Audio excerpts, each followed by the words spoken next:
Boom. Works a little better if I add myself to the stream. How's everyone doing?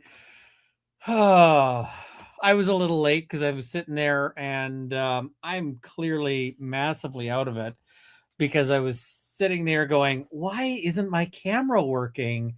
All I've got is a big black, square for my camera. It says it's working. Why am I getting Well, it's because I had a piece of card over the over the camera because I put a piece of card over the camera when I'm not using it. So yeah, um, not bleeding. Who are you and what have you done with Runkle? I actually shaved this morning, so like the little places where I was bleeding have stopped bleeding over the course of over the course of the day. So yeah, all right. There are people watching the Hawaii verdict right now, so they'll be late. Yeah, I know a lot of people wanted me to cover that one. I got a bunch of requests saying, why aren't you covering this? And it's like, because I have production requests and interrogatories and so forth in the whole Janet thing. So I got to respond to those. And yeah, some of the things are just going to take a freak ton of work if they're even possible. So anyway, that's got me bogged down, and yeah, so that case will be over and done before I'm sort of free from it. And yeah. Also tomorrow I have to drive to I gotta drive. I'm helping teach some proto police officers. So there's some people who are in training to be community peace officers, and I'm gonna go help train them. But that means I have to drive for about 4 hours after work, and so yeah, so tomorrow's out. Like tomorrow is just completely not gonna be a thing.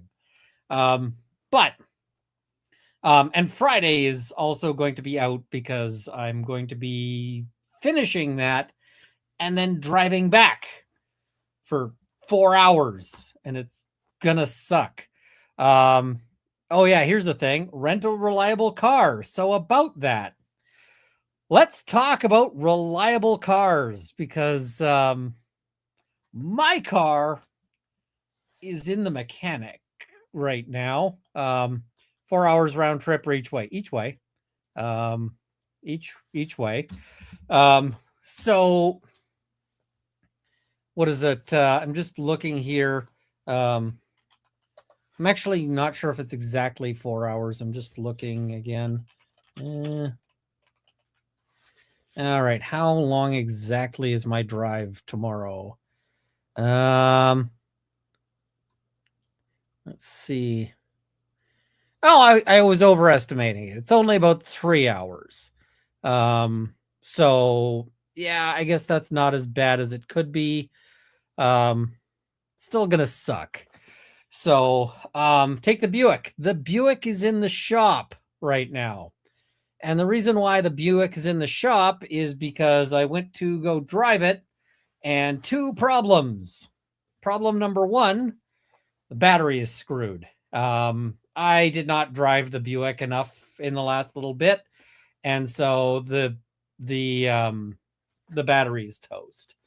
Problem number 2, the brakes are effed. So so they think they will have my Buick fixed in time for me to drive it out to the middle of nowhere tomorrow. And it's going to cost me $900. I don't know if that's a rush fee, but it's $900. So, yay, $900. Yeah, it's oh yeah, my mom has the same issue with her Buick and the battery is in a stupid location. The battery is under the rear seat. I don't know why the battery's under the rear seat for the Buick, but the battery is under the rear seat. Now, I know I set the first goal as Runkle needs a drink. We are at 2 out of 10 on that goal, but I already poured the drink and it's got ice in it. So we're going to start on that. How old is the car? The car's pretty old. Car is it's more than 10 years old. I don't know how old it is, but it's more than 10 years old. And it is what is it? It's a good car. It's just the brake cable apparently went. So brake cable broken, and they got to replace it.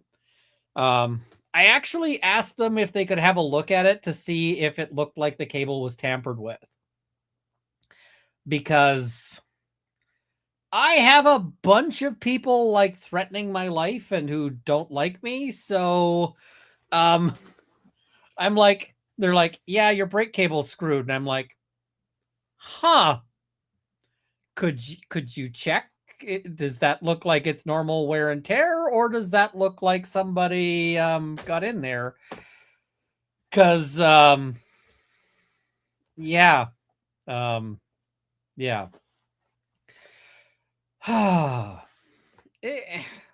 Life is weird, and it's likely that my number of death threats is going to go up, not down, for reasons that I'm not going to go into right now. But it is likely that my whole risk of getting killed is going to go way up.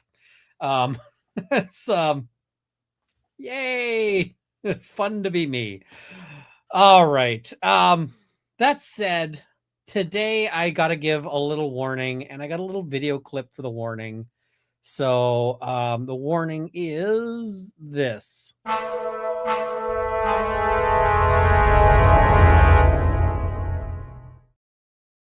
All right. So everything about what we're going to be talking about today, because we have one topic on the agenda, which is the Sandra Birchmore trial.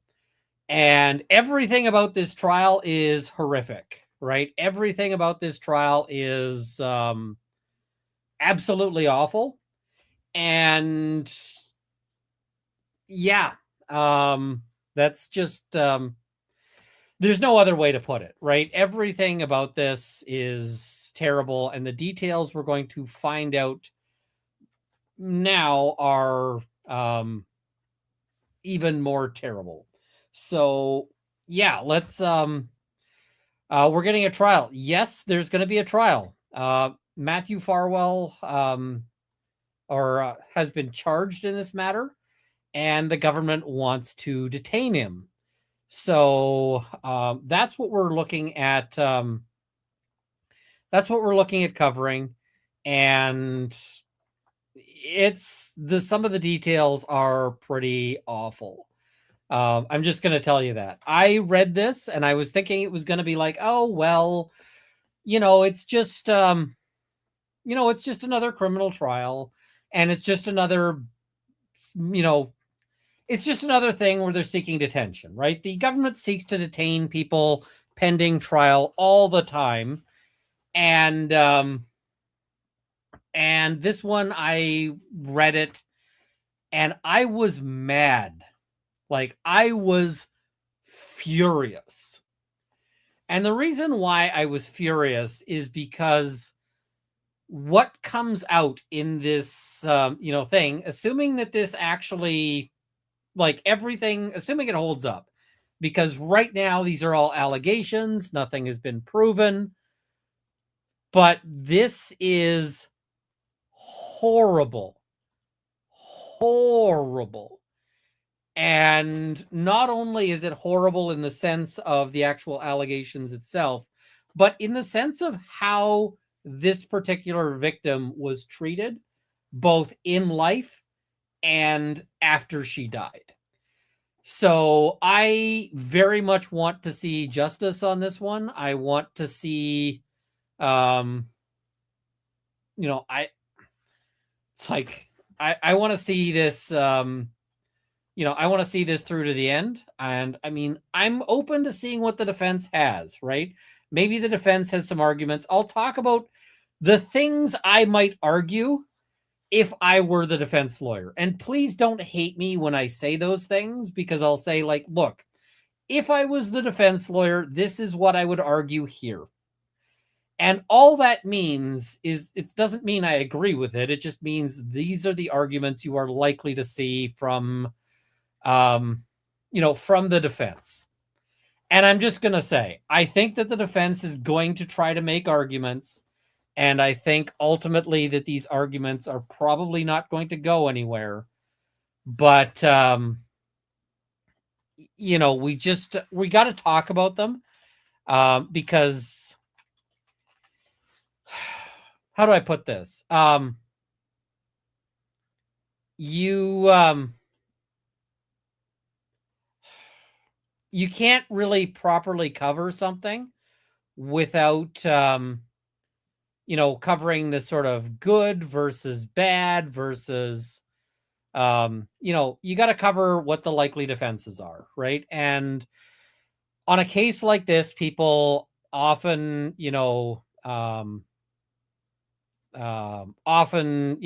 hate that, hate when you do that. But yeah.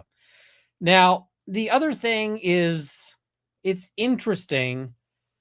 Now, you guys may know this better than I do. Farwell has a twin. Now, the one thing I haven't been able to find, although I looked, is Farwell's twin identical or fraternal? Because I have been looking and trying to see his twin, and you guys probably already found this, but I was like, is his twin identical or fraternal? And because this is so fucking important, and nobody was mentioning that. So I see people saying fraternal. Okay. Because, yeah, identical would be a bigger issue. And I'll talk about identical versus fraternal as we go. Okay, so let's start out. This is 18 pages. We got nothing else on the docket today. We're covering one thing. We're covering just this. It's not like a Monday fun day where we're doing multiple things. And quite frankly, I don't think this is really fun day material. This is what the fuck material. The other thing I'm just going to say here is that I am going to get demonetized. I am certain that is going to happen just because of the content of it. And so the content is probably going to get me demonetized, which means basically this is entirely super chat supported. But it also means that because I am going to get demonetized, I am not going to worry too much about sharing my feelings on this. So my feelings to start with begin with fuck Farwell with a rake and the less fun direction, right? So we're going to start with that, and we're going to move up from there. But as a starting point, fuck this guy so hard. And, yeah. All right, I guess that's enough content warning on this one. We'll talk about this as we, we'll talk about this a little further as we go. So, there's a fun direction to be F'd by a rake. There's a less fun and an even less fun direction, and I'm hoping for the even less fun direction for him. So, yeah. There's not a good direction, but there's an even worse direction, and we're hoping for the even worse. So, yeah, I see somebody asking for a bottom of screen content note. Let me see if I can do that. There we go. There is the content warning. So, yeah. All right. So right. I was like, let's talk about this. And then I'm like, oh, right. You need to actually see it too, because that would be a thing that would be important. We're going to do that. We're going to do that. No, I need to be a little smaller. That is way big for me. No, I don't. There we go. Okay. So here we are. Somebody said I need a new goal. Okay. There we go. Start another goal. This one is just going to be pup swoop because it'll be too soon for another drink. But yeah. I need to record more swoops with the pups because but I tried and the dogs were being dorks as I was trying to record them. I'm trying to get video of the dogs being cute, and they're like, and Potter was like, both of the dogs are kind of annoyed at me. And the reason why the dogs are kind of annoyed at me is that how do I put this? The dogs are now on a diet. And because they're on a diet, they are, oh, my name is over my face. Let's try to shrink that. Oh, right. So because the dogs are on a diet, they're pissed. So that can you see me now? I moved the thing, but yeah, my dogs are super pissed. Miss Mizzy is in the chat. She was and is the original advocate for Sandra. That's amazing. She brought this case to the public.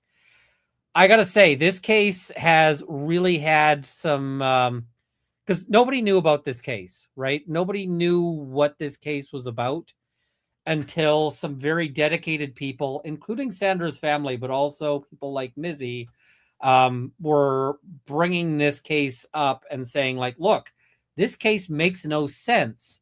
This, we need eyes on this. We need people to look at this because this makes no sense. This is wrong. This is an injustice. And I mean, I would not ever have known about this case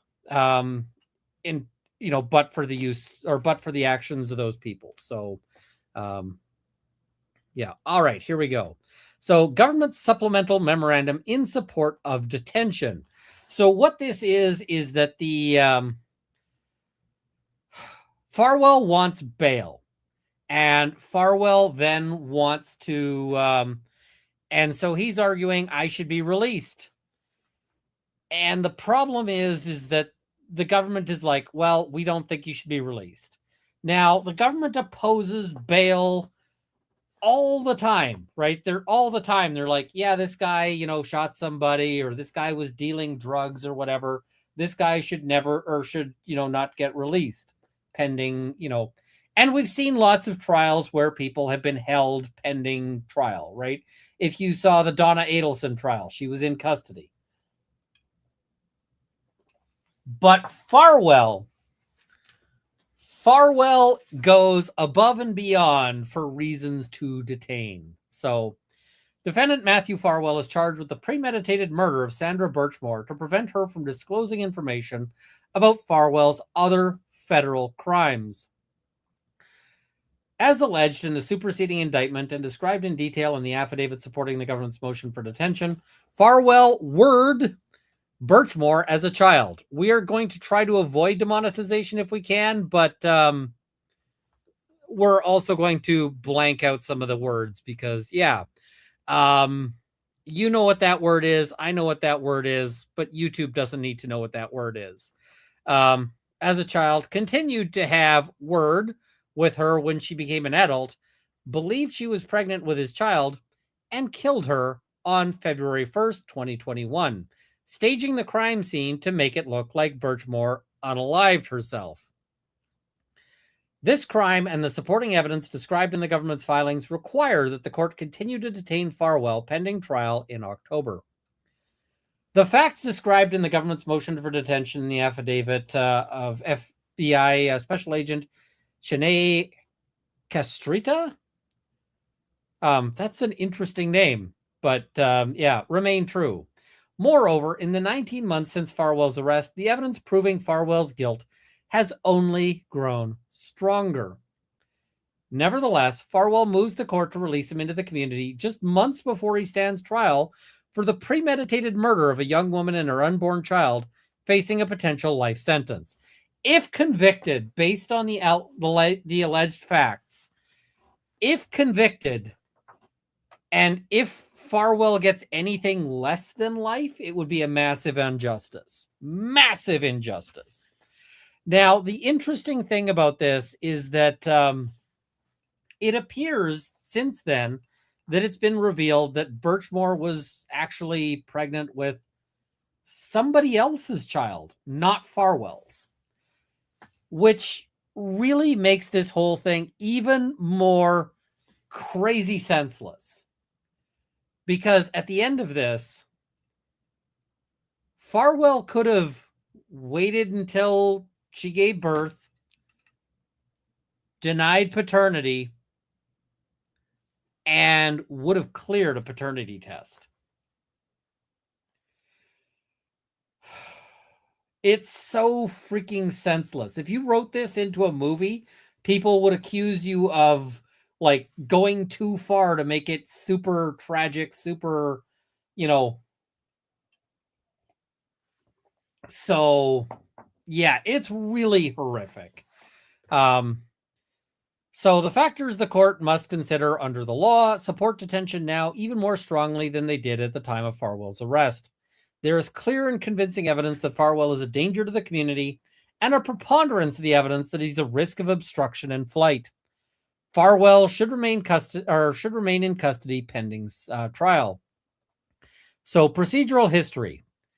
Following Farwell's arrest on August 24, 2024, the government moved to detain him pending trial on the grounds that he's a danger to community and poses a serious risk of flight and obstruction. And so danger to community is he might try to kill somebody, he might try to hurt somebody, like that kind of thing, right? He might commit further crimes. Poses a serious risk of flight is this guy is he's facing a life sentence. It is, and I just got to say, not only is he facing a life sentence, but he's facing a life sentence as a former cop. And that's not an easy life sentence because everybody in prison who sees a former cop in prison, there's going to be lots of people who just think, you know what? It would be pretty cool if he had some extra holes in him, and I think I can make that happen. There's going to be lots of people in prison who just want to stab the shit out of him. And I mean, I'm not encouraging that, but I also can say I kind of understand why they might go after this particular officer. But not only is he a police officer, but he also is accused of sexual offenses against children. So it's like the two main things that endanger a person in custody are right directly on him. And it's like, I'm against these things. I am against violence in prisons and so forth. But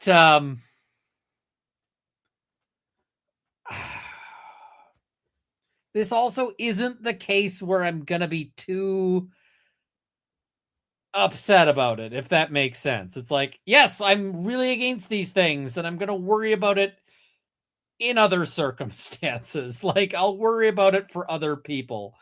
Because, yeah. So, this guy is awful, right? This guy is terrible. And the other thing is, he's also not going to get any sympathy from other guards, right? The guards, if he was just a police officer who committed, like, let's imagine that Farwell was a police officer who, in the course of an arrest, pulled out his gun and shot somebody, and they determined that that was wrongful, and he got sentenced to like a 10-year bit, right? In custody, if he was there as an officer who shot some bad guy, but it was a bad shoot, the guards would probably be sympathetic. The guards would be like, okay, we might get you some extra honey buns, like whatever else, right? But the guards aren't going to like this guy. The guards are not going to be, aren't like, so, yeah, I mean, how do I put this? The sad thing about this individual's circumstances is that if he gets a life sentence, he may not be in custody for that long. Right? So, yeah. So risk of flight, he doesn't want all of those things, right? He doesn't want to end up with a, he doesn't want holes punched in him. He doesn't want to spend the rest of his life in solitary. He doesn't want the rest of his life to be like 18 minutes. All of these things, right? So that provides a substantial risk of flight. He's got every incentive to fuck all the way off, right? And unlike most people, unlike most people who are charged with serious crimes have no money. Like no money at all, right? So when you say like, oh, this person could flee to somewhere, it's like, where are they going to flee to? How? Right? This meth addict whose like main asset is his toenails is not about to book a flight to some non-extradition country and live out his days out there. But like Farwell has money because, police officer, they make decent money. So he can buy a plane ticket. He could go somewhere. So, and he's got every incentive to do so, right? So there's a flight risk there. And obstruction. Well, how could this guy obstruct justice? Well, the allegations are that everything he did was for the purpose of obstructing justice, for hiding his crimes. And he probably still has friends in the police department. And he probably still, Marielle, do prisoners know what their fellow inmates are in prison for? Does that normally get out?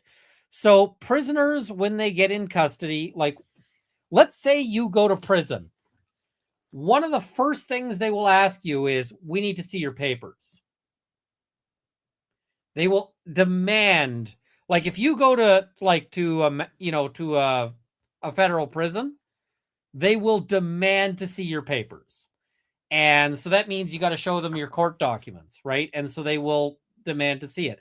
But the other thing is prisoners watch the news. They have TV. The TV shows them the news, and they got nothing else to do. So they watch the news, right? So the prisoners are going to see, like, they're going to know his name before he gets there. But the other thing is that if you don't show them your papers, they assume that your papers are dirty. They will look it up. There are guys in prison who are serious shitheads and have connections. And like the organized crime folks, they will look up your papers, right? They will look up. So, and you know who else talks about your matters, like your files? The guards will talk.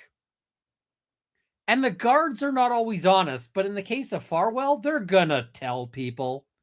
They're absolutely going to tell people and say, hey,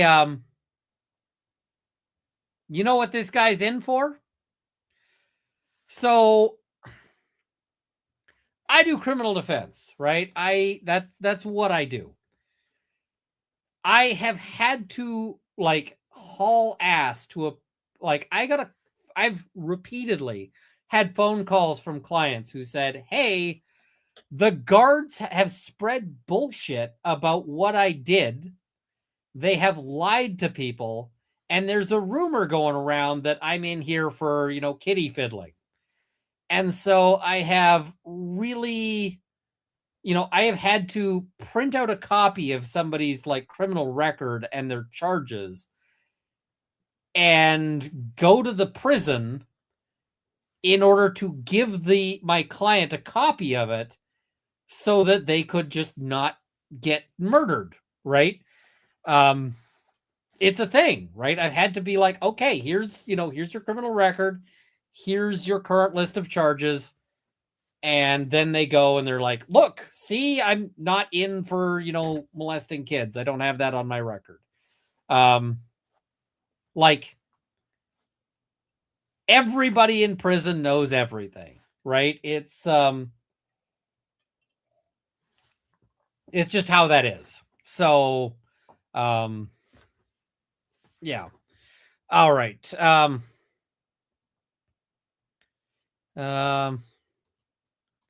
Criminal records can't be disseminated to the accused in the U.S. usually. Weird.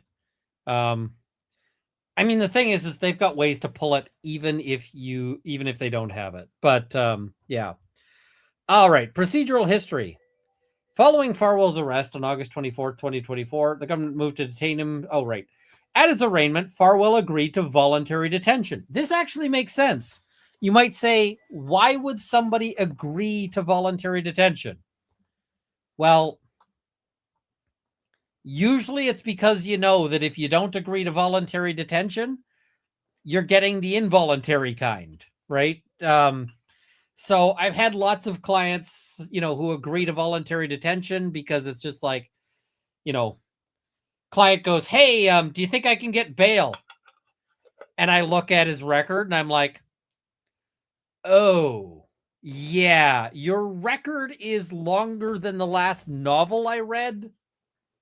So no, I don't think you can get bail. And he's like, cool. I had a client who's like, his record was literally like 300 entries long, and he was in custody for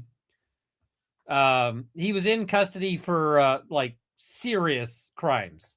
By serious crimes, I mean like almost taking somebody's arm off with a machete. Kind of serious crimes. The guy's arm didn't come off.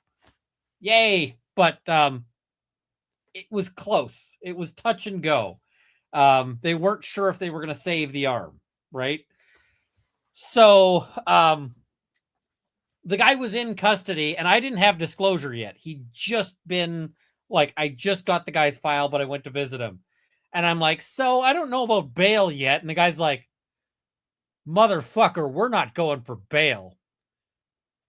And I went, okay, tell me why. He's like, you don't have my file yet. And I'm like, I do not have your file yet. And he's like, yeah, my record is long and we're not getting bail. Don't waste my fucking time. So we don't need to talk about bail. Are you just here for bail? Like, yep, I'm just here to talk about whether we need to worry about bail. He's like, come back when you have my disclosure. And I was like, oh shit, this guy's been through the system. This guy knows what's going on. So I was like, cheers. And then I get his disclosure and I'm like, yep, we are not going for bail. So what is it? We, the judge at one point, we're like adjourning things because I'm trying to get additional evidence and so forth. And the judge is like, Mr. Runkle, you have not spoken to bail. And I was like, Your Honor, okay, we'll speak to bail. Crown is opposed to release. Defense invites dismiss or denial of bail. The judge is like, seriously? And he looks over to my client and he's like, do you agree with that? And he's like, yeah. Client knew he wasn't getting bail, right? He just knew that he wasn't getting bail. But yeah, on October 28, 2025, the grand jury returned the superseding indictment, adding an additional charge for killing Birchmore's unborn son in violation of the law. This case is set for trial to begin on October 5th, 2026. Now, I want to cover this trial, but I don't know if I can cover this trial. And the reason why I say don't know if I can cover this trial is because ultimately, I don't know if they're going to televise something where the allegations involve child essay, right? I don't know. So I just don't know. That is pretty cool. That is awesome. It's federal court, no cameras. Damn it. So one of the things I'm tempted to do, I would love to do, I got to see, maybe it'll be possible for me to like fly down and watch it. I don't know. I don't know. We'll have to see. But Yeah. So the thing is I don't think Farwell should be speaking to bail even now. And the reason why I don't think Farwell should be speaking to bail now is because we wouldn't have this document if Farwell didn't try to speak to bail. Oh yeah, my excuse to see an Eddie. That would be awesome. All right. So now there is DNA evidence tying Farwell to the murder of Birchmore and her unborn child. And I was like, what? What? There's additional corroboration indicating that Farwell committed statutory R word when he S word abused 15-year-old Birchmore. Yeah, there's more evidence indicating that Farwell murdered Birchmore to avoid accountability for other federal crimes. And there's additional evidence regarding Farwell's state of mind in the weeks and days before Birchmore's murder, all of which indicates that Farwell planned the killing well in advance. So all of this is really, really bad. Question, why wouldn't they put a child as a case live court? People deserve to see that he's held accountable and how the system works. You can't slide this under the rug. Because the facts are really awful. And yeah. So Canadian meet and greet at this trial. I would fly down to see this too. You, Turtle Boy, Melanie, and so many more. I might have to do a Boston meet and greet. Would people want to go if I did a Boston meet and greet? Like if I did a hangout in Boston, would they want to do that? Is that a thing? Because there's a whole lot of people I want to meet. Like I would love to actually shake Eddie's hand. So all right, maybe. I gotta see. My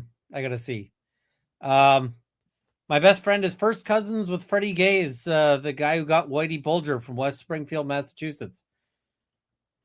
I would love to chat with him at some point. But yeah, just beware of the cops. You're not wrong.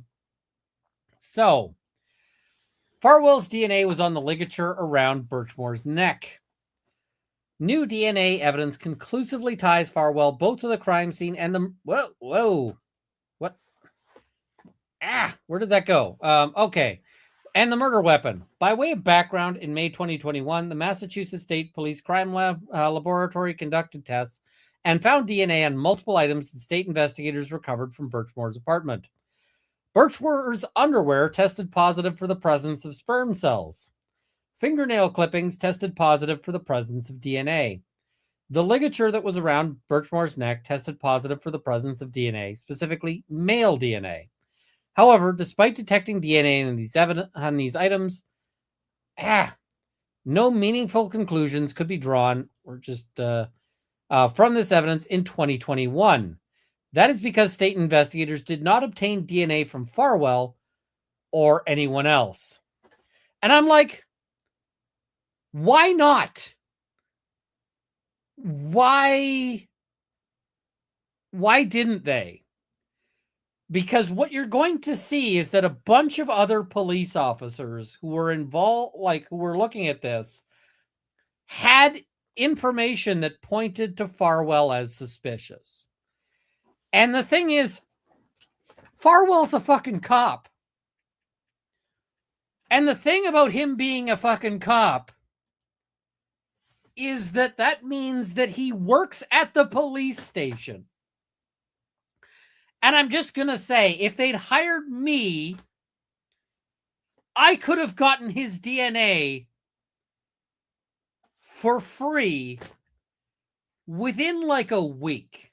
And here's how it goes. They're like, Runkle, you have no fucking skills whatsoever. We're going to hire you to be a janitor at the police station. And I would just go and I would fish a coffee cup out of his trash can. I would scrape the crust off of his keyboard. I would, all of these things just to get the DNA. I would scrape the cruft off of like his headrest. I'd be pulling hair off that.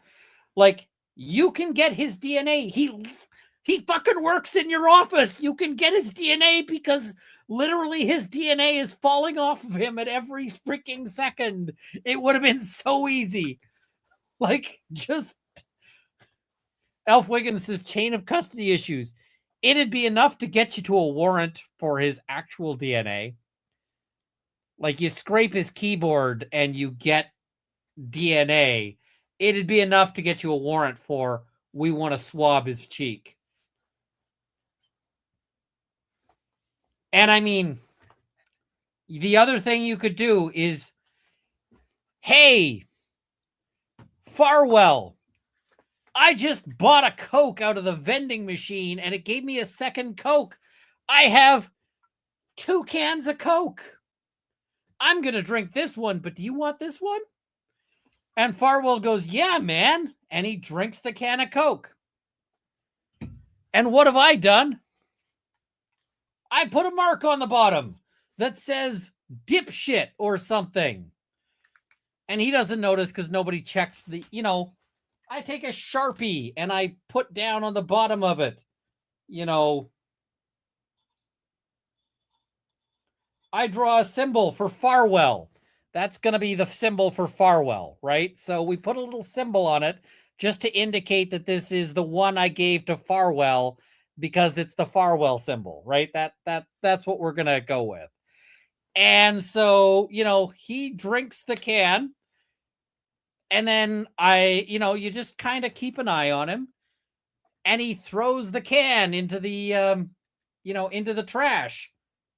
And then I pick out the Farwell can. And I know which one it is because it's got the Farwell sign on it, right? It's like the bat sign, but the Farwell sign. And then I go and we DNA test that shit. Right? Like, super freaking easy. Like, come on. And from that, even if you like lost sight of him for like 0 seconds or whatever, you can still go and you can still match it up and, all of this stuff, right? So, yeah, we're going to see that they should have, they asked for his DNA and his lawyer said, no, thanks. And they were like, okay, that's fine. They should have actually put the work in to get his DNA. I could have done it, right? I absolutely could have done it. I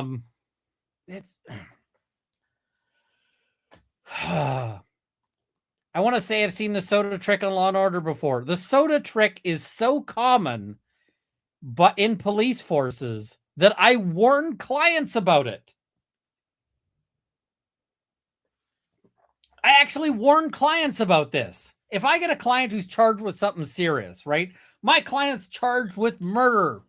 He's in custody and he's facing a murder bit. And I'm like, look, they're probably going to offer you a bottle of water. You should turn that water down. You should say, I don't need the water, right? No water. I'm just going to be a cactus today, right?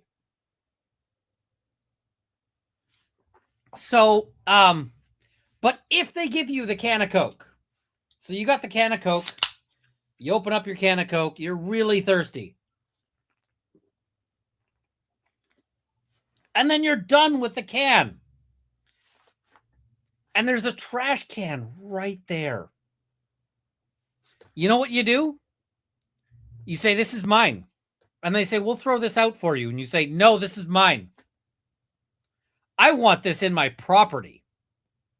And they'll be like, what? And you're like, I want this can put in my property. And they'll say, what do you mean you want this put in your property? I want the can put into my property.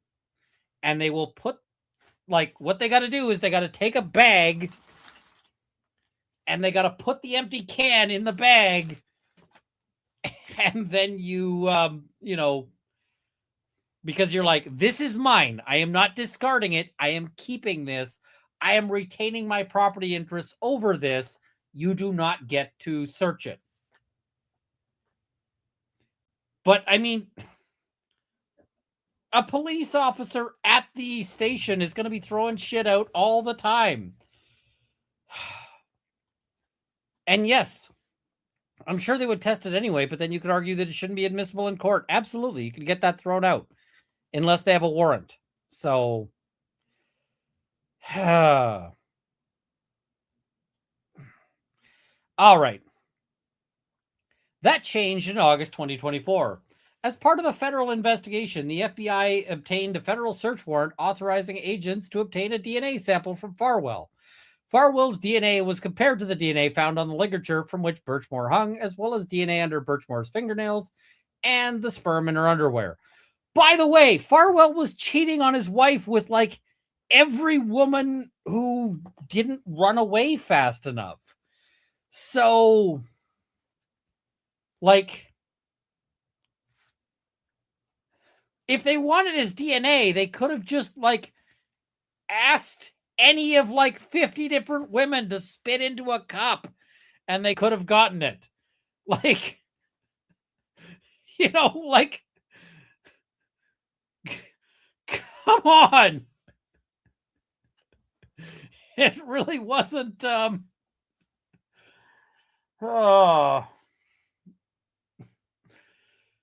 it's not like he was shepherding that really difficult. So yeah. While Farwell correctly states in his memorandum that his DNA was not found under Birchmore's fingernails, he fails to mention that Farwell's DNA was found on the ligature that tied Birchmore's neck to a closet door handle. The presence of Farwell's DNA on the murder weapon, i.e. the strap used to asphyxiate Birchmore, is of course highly inculpatory. So inculpatory means, you know, more likely to make him guilty, right? Now, the thing I would argue if I am his defense lawyer, I'm putting on the I am his defense lawyer hat. This will be the I am his defense lawyer hat for right now. So you see, I'm wearing the hat. The hat is ridiculous. Please don't blame me for the things I'm arguing here because I'm going with the I am his defense lawyer hat. So right there. What I would argue if I'm the defense lawyer is I'd say, look, he was in her apartment. You can show that, right? You can show that he was in her apartment all sorts of time, you know, all the time. And therefore, because he was in the apartment, he was, you know, he was touching various things, including this, you know, this strap. And so there's no indication that he used the strap as a murder weapon. This hat does not stay on. It is intended for a tiny thing. So do I have another hat? I am short on hats in here. So I'd say, look, just because he was in the place and, you know, had touched the strap previously, you don't know if he touched the strap on the day of the murder or like 6 weeks prior. That's the argument I would be arguing if I was Farwell's defense counsel, right? Like that is the argument I would make if I'm Farwell's defense lawyer. Do I think a jury is going to believe that? No. But I would certainly try to argue it if I were defense counsel, right? It's like, if I was Farwell's lawyer, it's what I'd argue, but I personally don't buy it. Now, it gets harder to explain the next thing. Furthermore, Farwell's sperm cells were found in multiple locations on the underwear that Birchmore was wearing when she was found dead on February 4th, 2021. The presence of Farwell's sperm in Birchmore's underwear renders it highly likely that he lied to Massachusetts State Police detectives during his brief interaction with them in the school parking lot on February 6, 2021, when he claimed that the last time he had sex with Birchmore was in October 2020.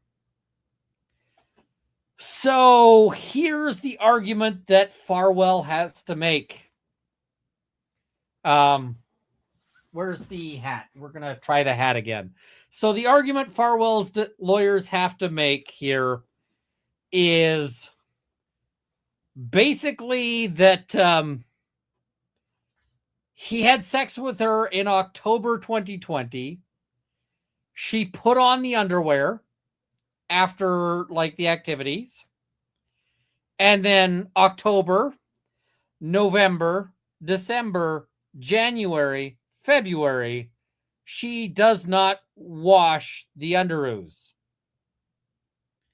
That the underoos, she just like, so basically the argument he's going to have to make is she's just really gross and those underoos were not washed. You know, they were, you know, maybe she was wearing the same underoos for like 5 months. Do you think a jury's going to buy that? Because if I'm the jury and that's the argument, I'm not thinking, oh, yeah, that's an excellent argument. I totally think that maybe she didn't change. Maybe she didn't wash her underwear for 5 months. I'd be thinking, oh, this guy's a piece of shit and his lawyer is also an even bigger piece of shit. That's what I'd be thinking if I'm on the jury. But defense does not have a whole lot of things. And so this is a really good illustration of the issue of reasonable doubt. Because reasonable doubt is more than a doubt. Like, it's more than, I think he did it. It's more than I'm pretty sure he did it.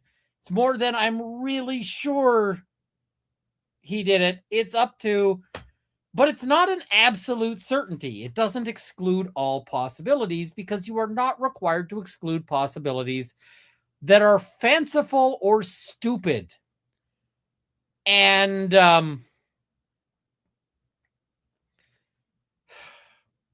so when I think about possibilities that are fanciful or stupid, the possibility that she did not do laundry with like with underwear that had sperm on it for 5 fucking months renders into the seriously fucking unlikely, right? Like, I just, you know, if I'm on the jury and it's like, okay, I'm looking for reasonable doubt. I really want to acquit this guy. He's a police officer. I think he's pretty awesome. You know, I really want to, and the thing that defense is going, like, you know, the prosecution's put on a great case and they've got everything sewn up except for the possibility that maybe the sperm was 5 months old. I am not finding that to be reasonable doubt. I'm finding that to be on the level of like, maybe the cat did it, right? Like, just fuck off, right? All right, so I'm told I need a new goal and my drink is empty. So the next goal is going to be to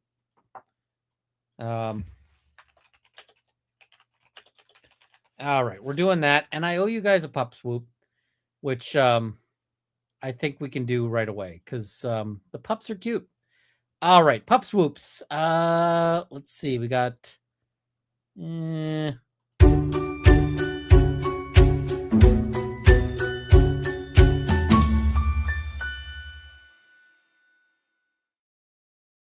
So we got that one. We also got one with Zora in it.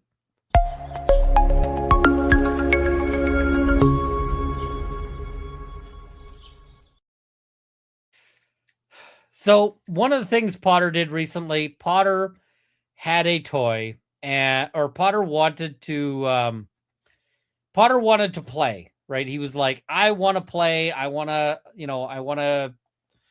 And so I went and I got a toy to play tug with Potter. And so the toy I grabbed was like this stuffed thing, right? It was just this stuffed, like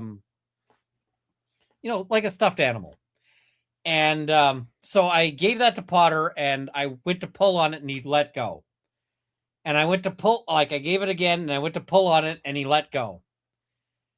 And then I gave the toy to Potter again, and he took it, and he made a face at me, and I let go, and Potter took the toy away, went to the other end of the room, set the toy down, and then like guarded the toy to to make sure I didn't mess with it, because he's like, you cannot hurt these. These are precious. These are. He's like, I love this. So Potter will play tug, and he'll play tug with like a rope or something like that. But anything that like is a stuffed animal or whatever, he's like, nah, fuck you. We're not doing that. Like, I he just falls in love with anything that looks like a an animal or an elf or whatever. And yeah. So, all right. This lie is relevant to Farwell's state of mind and his consciousness of guilt. Because why would he lie about when he last had sex with her unless he murdered her, right? He's covering for himself by lying and saying, I didn't, I haven't been with her for however long, right? So Farwell's federal warrant compelled DNA sample also provided insight into the paternity of her unborn son, whom Farwell is also charged with killing. DNA evidence excluded Farwell as the father of Birchmore's unborn son. So he was not the father. He would have been able, like, once the child was born and she said, hey, you're the father, he would have been able to get a paternity test and he wouldn't have had to pay support. But this is the thing. However, in light of the evidence that Farwell had unprotected S-word with 23-year-old Birchmore, repeatedly and intentionally for months on days, she was ovulating, it is not surprising that there's not a single electronic communication between Birchmore and Farwell between December 28th, 2020 and February 1st, 2021, in which Birchmore suggests that anyone other than Farwell is the father of her unborn child. Like, this is a guy who wasn't using condoms. This is a guy who wasn't, his birth control method wasn't even the rhythm method. His birth control, method was to just hope it never fucking happens. Like, this is the religion method. This is like, well, nothing bad could ever happen to me. There's no way she could get pregnant, even though I'm doing my best to get her pregnant.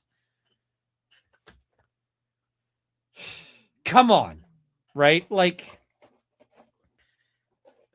guys out there are methods for birth control, and there are methods for birth control where, like, you don't have to trust if she's doing it or not.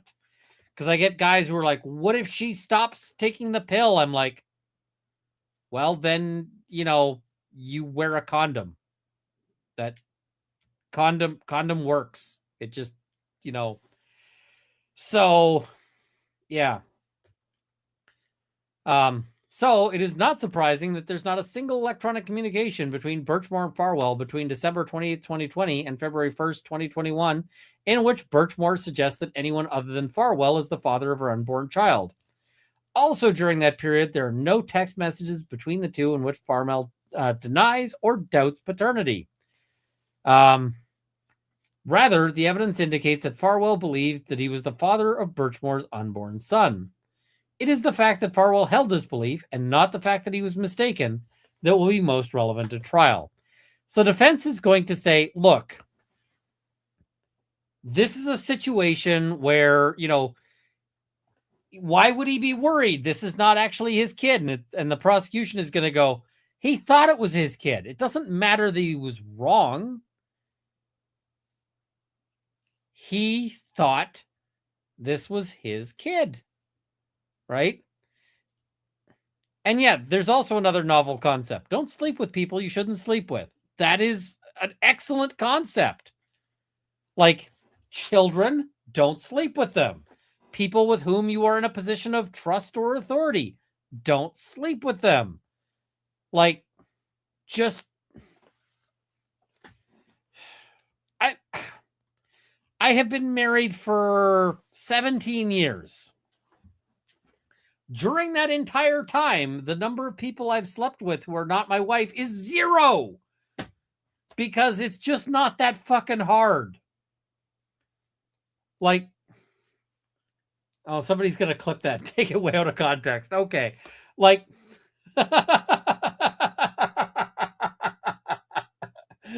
self-own. But I mean, like, woman comes up to you and she's like, hey, would you like to have sex? And it's like, no, I would not. Done. Right? And the thing is, you can also recognize the circumstances that lead to that, right?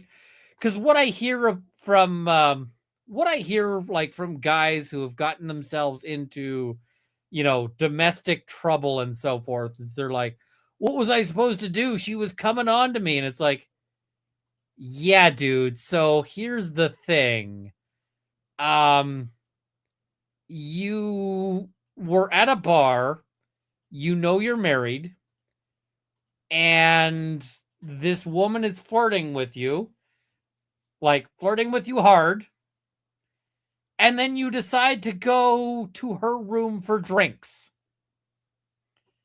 And it's like, what the fuck did you think you were going to do? Why are you putting yourself in the circumstance, like, I am not the most attractive human on the planet, but I have had circumstances where people are interested. And like, I'm sitting at a bar, woman comes up and sits down, you're chatting, and she's like, hey, and when you recognize that she's flirting with you and you're married, you can be like, hey, let me talk about my wife. My wife is awesome. And they go, oh, I am no longer interested. And you're like, great, fuck off then. Like, it's not that hard. You can realize when you are on a path for shit to happen.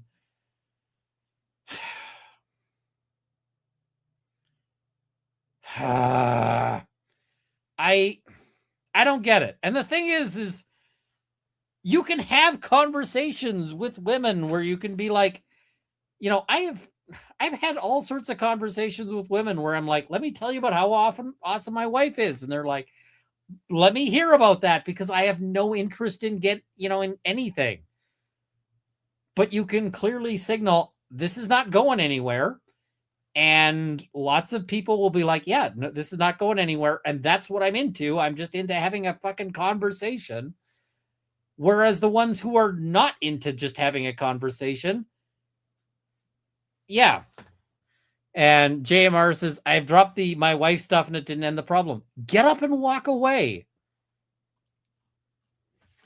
You're sitting there, you're talking about your wife, and she's still like, hey, so I'm really leaning in and I'm really making the eyes. And you're like, I have to take a monster shit.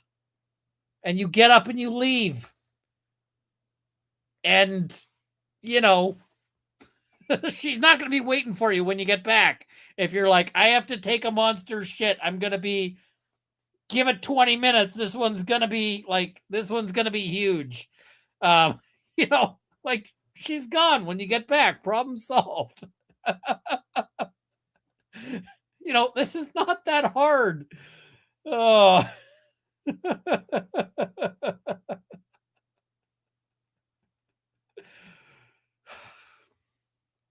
Yeah, okay.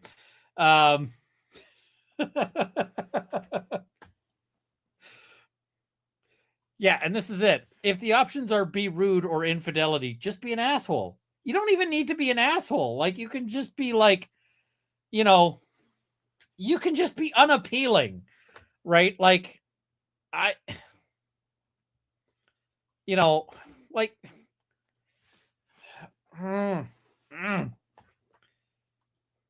But just because it's a female doesn't mean sexual contact. We need to be more equal. And yes, there are women and men who only want one thing, but the rest of us don't mind a little conversation. There's a point where it becomes clear whether or not the person you're talking to is seeking conversation or is seeking something else, right?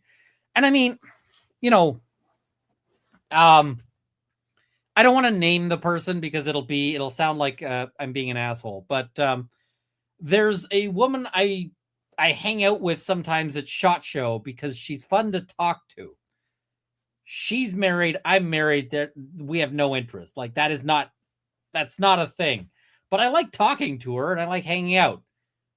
And so we talk and we hang out, and that's it. Now, if either of us was like, hey, do you want to, it would never happen. Neither of us is interested, and it's never going to be a thing. But like, you could, yeah, just, and I mean, I went to a meetup in I arranged a meetup in Texas. I'm pretty sure that meetup was like, 80% women and 20% guys. There was literally no hooking up plans happening. It was just, we're hanging out. We're talking about hot sauce. We're talking about, we're,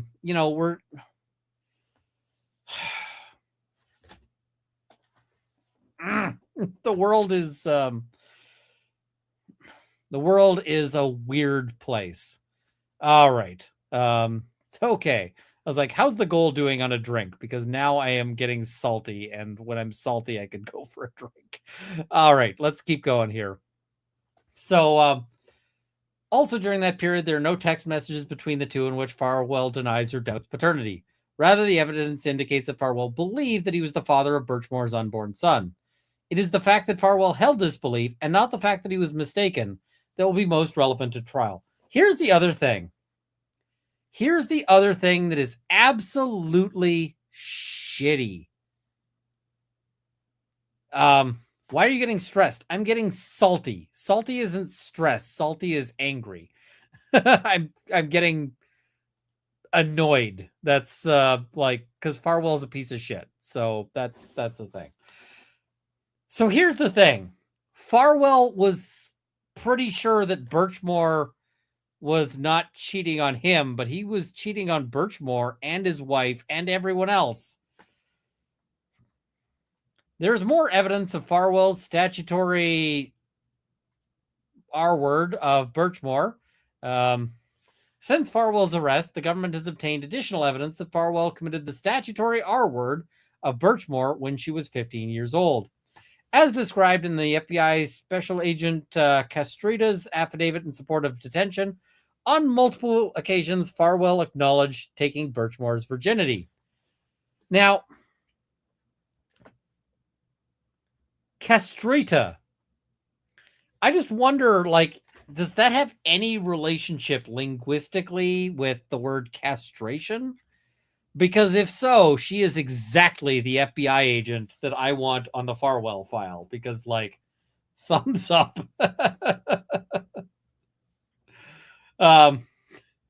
In electronic communications obtained by investigators, Birchmore stated this happened on April 10th, 2013. By the way, there's actually there's a court case going on right now where the government is arguing, and I don't remember which state it's in, but the government is arguing for castration of a sex offender. And what is it? And so they're debating as to whether A, it should happen, B, it should be chemical versus surgical. Now, in the case of Farwell, I would be like, I'm opposed to this, but I'm also not opposed that very hard. I'm not opposed super hard. But if we're going for surgical, have you considered that belt sander is a form of surgery? Because you know what? I will mail them a fucking belt sander if they need it.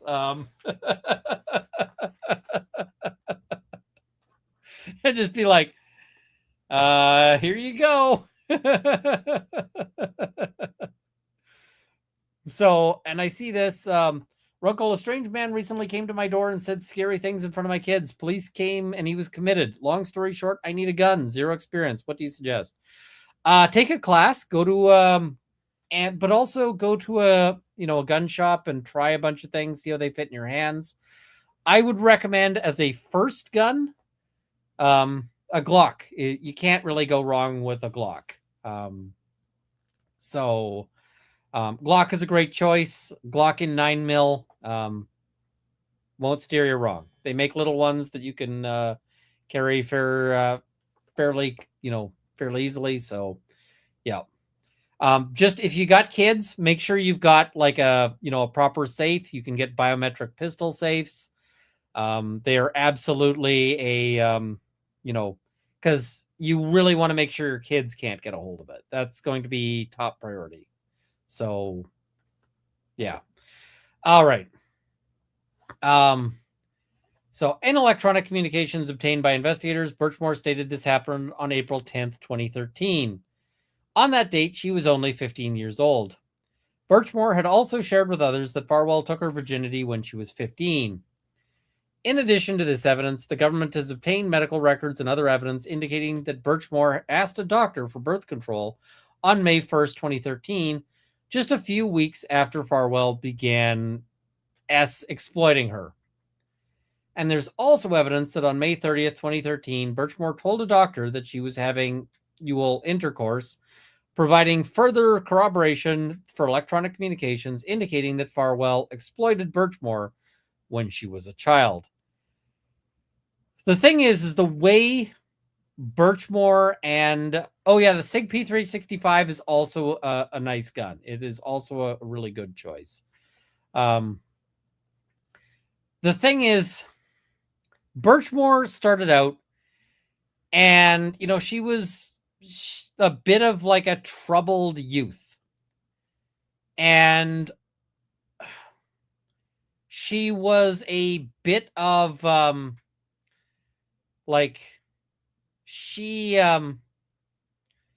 she gets into this program for junior, where basically they're working with police officers in order to and she wanted to become a police officer. She really wanted that. She trusted these officers, and these officers preyed on her. These officers basically saw her as, they saw her as an opportunity. They saw her as something they could use and discard when they were done. And so basically she gets put into this situation and they groomed the shit out of her. And it's fucking insane what happened to her. It's just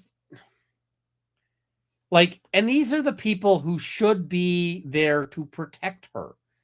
In theory, with police should be the safest a child ever is. Right? It should be that a child is safe in the company of police, in the company of all of this. And instead, she was in the Shark Tank. This is this is awful. Now I see somebody saying, isn't a doctor a mandated reporter? Doctors are mandated reporters, but she probably didn't say, look, I'm being abused by a cop.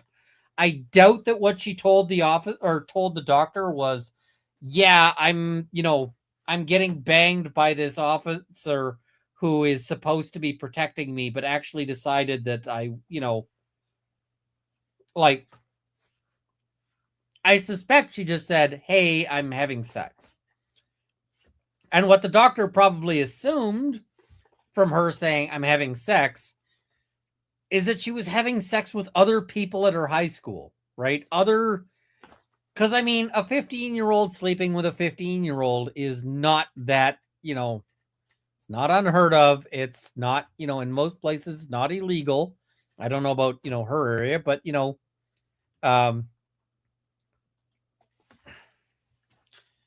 Yeah, I hate that you're right about this. Farwell likely coached her on what to say. Yeah, I hate that you're right about that, but you're probably right about that. He probably told her, you need to go on the pill. And I suspect that if we had access to perfect information, that we'll probably hear that Farwell told her she had to go on the pill.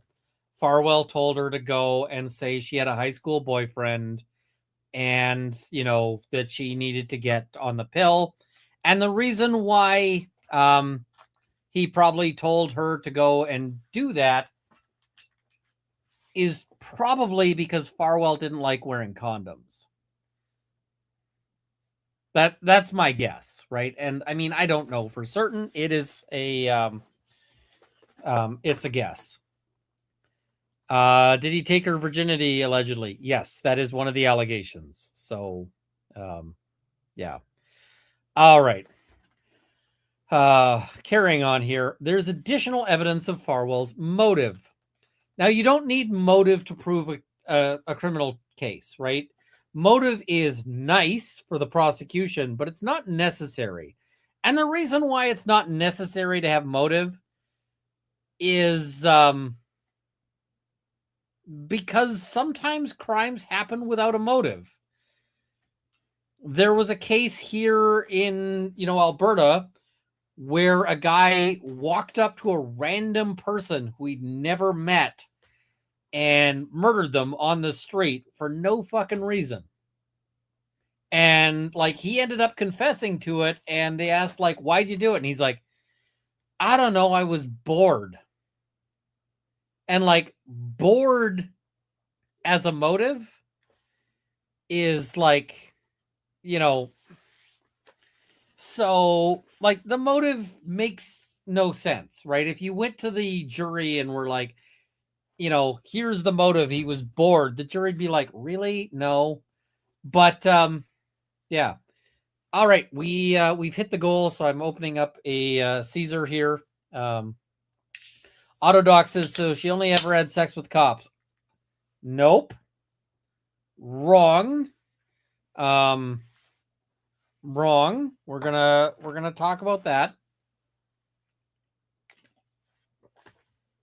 So there's more evidence that Farwell killed Birchmore because she was the victim of his federal crimes, which included deprivation of rights under color of law, coercion, and enticement of a minor, and wire fraud.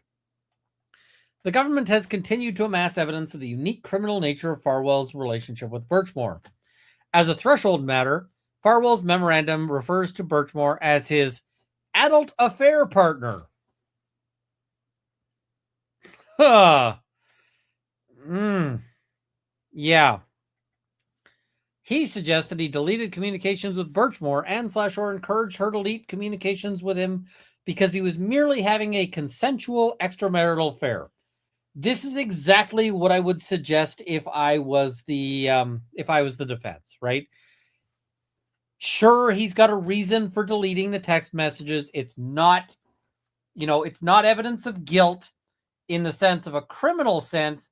He was just trying to hide that he was stepping out on his wife. And I mean, sometimes as a defense lawyer, you sometimes have to make that argument. For example, I had a client who ran away from the cops. And the argument that the prosecution made was that my client ran away from the cops because he committed the crime. And my argument is my client ran away from the cops because the last time he got arrested, he got the shit kicked out of him. So he ran away from the cops, right? And ultimately, the judge, it was a judge-alone trial, the judge agreed that my client probably just ran away from the cops because he's afraid of cops, right? But here, I don't think this is Farwell's weakest argument. I think that this one has some, I think that this one is better. The problem is that combined with all the other shit, it's pretty bad, right? So he suggested he deleted communications with Birchmore and/or encouraged her to delete communications with him because he was merely having a consensual extramarital affair. However, since Farwell's arrest, FBI agents have found evidence that Farwell engaged in multiple extramarital affairs with various adult women during the 8 years he was simultaneously grooming, exploiting, and continuing to have S-word with Birchmore. The evidence indicates that Farwell's conduct was much more brazen in these non-criminal extramarital affairs. Multiple witnesses disclosed to the FBI that Farwell had told them about at least one of his extramarital affairs. So the point the prosecution is making here, the point the government is making is, look, he was sleeping with a whole bunch of adult women as well, and he had no problem sleeping with the adult women in public. Like, he had no problem telling people about what he was doing. And you got to think, who would he have been telling all of these people? He would have been telling fellow cops about how he was cheating on his wife.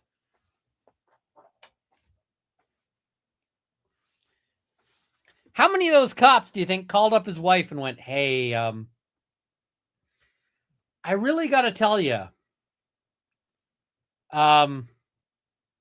you need to get, like, not just an STD test, you need to get, like, 7 STD tests, because this, this guy's, like, trying to collect STDs like Pokemon. And, if he hasn't collected the whole set yet, he's on his way. So when you think about all of that, it's, yeah. By contrast, Farwell endeavored to maintain the secrecy of his long-term relationship with Birchmore. He repeatedly instructed Birchmore to delete text messages from him. In addition, when Farwell found out that Birchmore had disclosed their relationship to a friend, he texted Birchmore with apparent anger. You also told me that no one knew about us, and like you have no idea how bad what she did is. The employee of the Stoughton Police Department who took the call reporting Farwell's relationship with Birchmore stated that Farwell was enraged and ordered the employee not to speak about this to anyone and to never talk about it again. Farwell's relationship with Birchmore was not like the S relationships he had with other adult women. Its genesis was a crime, and he acted accordingly. Like, if you,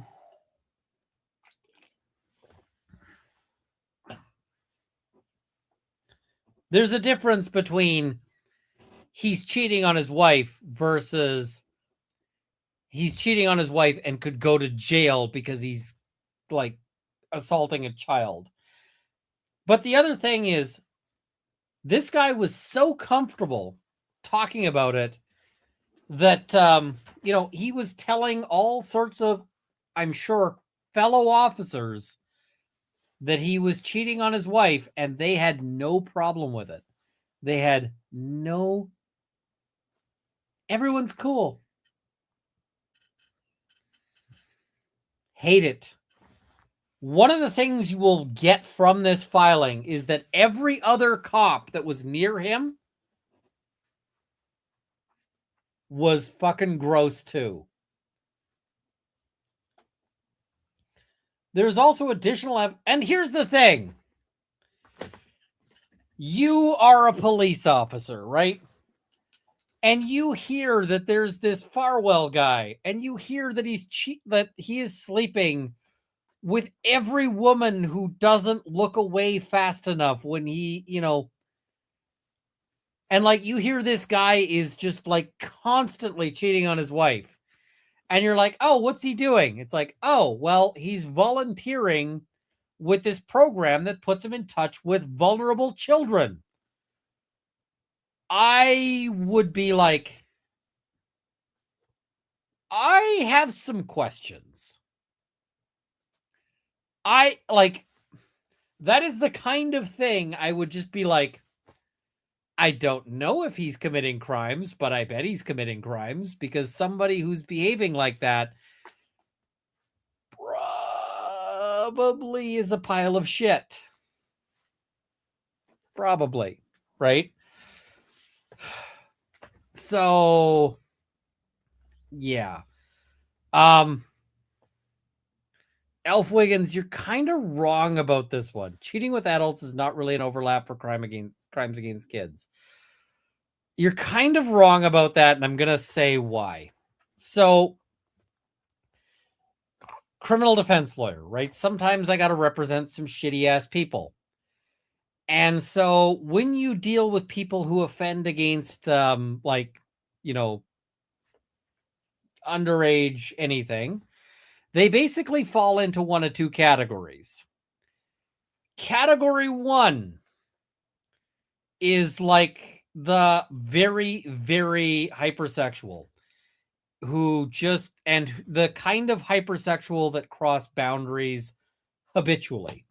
And they they offend against like teenagers for the same reason that they will also offend against adults, for the same reasons that they will that they will engage in destructive or harmful behavior to other people. That is one category I see a bunch. The other category for like child offenders is people who have like weird socialization, who who are sort of, and they tend to be focused exclusively on prepubescence. So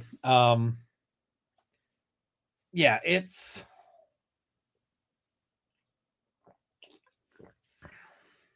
these are just the patterns I observe, right? I can't say that I have like studies or whatever, but these are the patterns I observe. And yeah, with respect, the people who are like the sort of like sleeping with everybody types, the sort of hypersexual category, tend to offend at like the 14 to whatever range. So in Canada, the age of consent for somebody who's not in a position of trust or authority is 16, which is probably too low, but that's what it is. And so when you see like the 14 to 16-year-old offenders, a lot of them are people who who sleep with everybody. Some of them are people who are like, unable to relate to adults. And so they target children because the children are more vulnerable. But you do see these people who are just like, I will sleep with anybody, and that 15-year-old is somebody, so I'm going to sleep with her, right? So that is a category that I've seen. And when I see those people, quite often they are the kind of people who engage in very destructive sexual activity, not just with not just criminal, but like they're assholes, right? They're just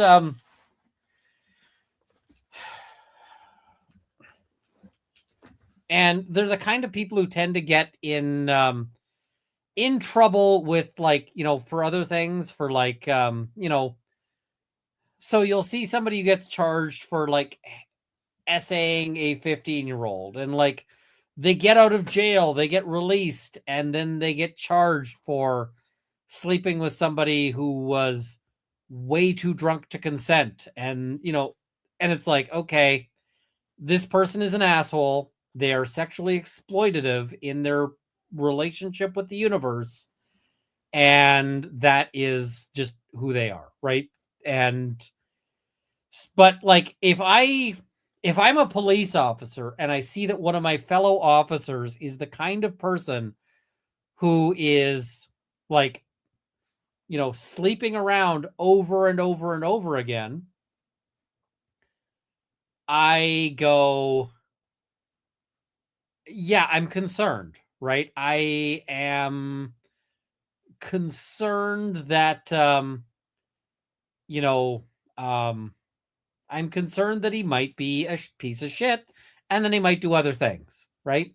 So that's just anyway. We're kind of in a digression here, talking about like patterns of offenders, but yeah, um, there was worrying behavior outside of this offense, right? So there's also additional evidence that puts Farwell's motive in context. Since Farwell's arrest, FBI agents have honed in on evidence indicating that Birchmore knew she was a child victim, and she was willing to leverage it to get what she wanted from Farwell. This I find interesting. In text messages with friends, Birchmore referred to herself as a victim of Farwell's crimes. After learning she was pregnant, Birchmore became even more assertive and resistant to Farwell's manipulation. So part of why Farwell probably killed her was that Birchmore was getting older. She was getting tougher. She was getting stronger. And Birchmore was not going to take it anymore. Birchmore was going to fight back. She was going to ensure that she was not going to be abused anymore, that she was not going to be taken advantage of. And so she contacted attorneys to begin planning for potential issues related to paternity, child custody, and support. FBI agents have interviewed multiple witnesses and reviewed Birchmore's communications that indicate that Birchmore had a plan to obtain Farwell's financial support for the child they both believed he had fathered. And these communications indicate that Birchmore was willing to use her role as a victim of Farwell's crimes to ensure that she and her unborn child would be financially secure. Birchmore was starting to break free, and she was starting to take control. And that is what Farwell could not stand. That is what Farwell could not abide.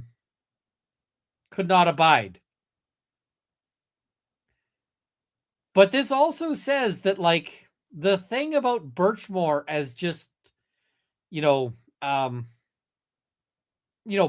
was absolutely a victim, but she was a victim who was growing fangs. And she was a victim who was going to fight back. She was a victim who was going to,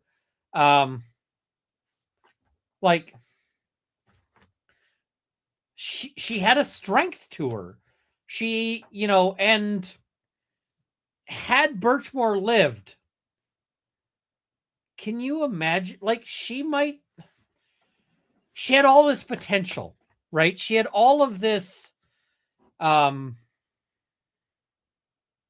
because notwithstanding that everybody in her fucking life, everybody was manipulating her and abusing her and trying to drag her down, she was finding strength. She was becoming tough.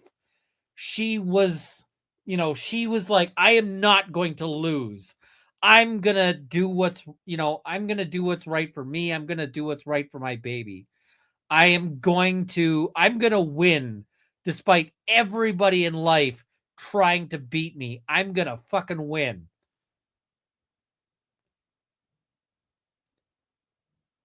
Like, in another universe, Birchmore is a tale of heroism where Birchmore took down all of these fucks.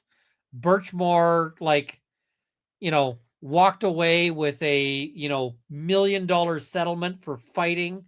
She fought them. She got millions of dollars in settlement. She took down a whole bunch of bad cops. In another universe,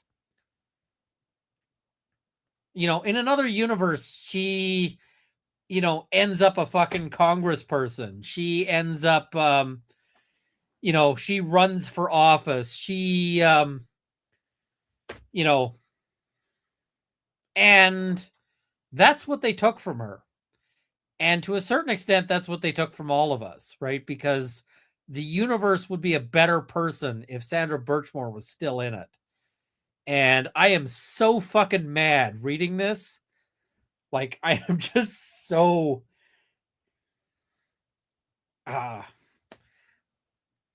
yeah, I'm emotional here because this is it's such a tragedy. And at this point, all Birchmore can do is reach out from the grave. And I hope she grabs Farwell from the grave by the fucking throat and drags him kicking and screaming into that grave and beats the shit out of him. Because fuck you, Farwell. Like, we look at just what an amazing person she could have been, she was becoming, and I'm just like, fuck you. And,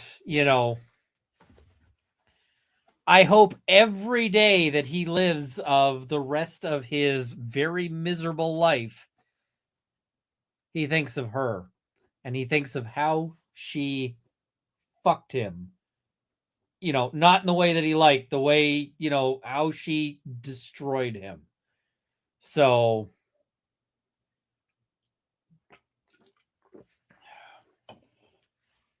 yeah. I mean, Sandra Birchmore is a victim, but she's also a fucking hero. Straight up. And I see people asking, has his wife left? I don't know. I don't know. But I mean, there's a reason why I call this the Birchmore trial and not the Farwell trial, because this really should be about her at the end of it. So, and we're going to talk about some of the other shit around this because I hope it doesn't stop with Farwell. I hope Farwell is the first domino. And I hope that there are many, many other dominoes to fall after that. And yeah. So, and these communications indicate that Birchmore was willing to use her role as a victim of Farwell's crimes to ensure that she and her unborn child would be financially secure. By the way, most of these footnotes just indicate that exhibits are being filed under seal, which, reasonable. There's additional evidence of Farwell's state of mind.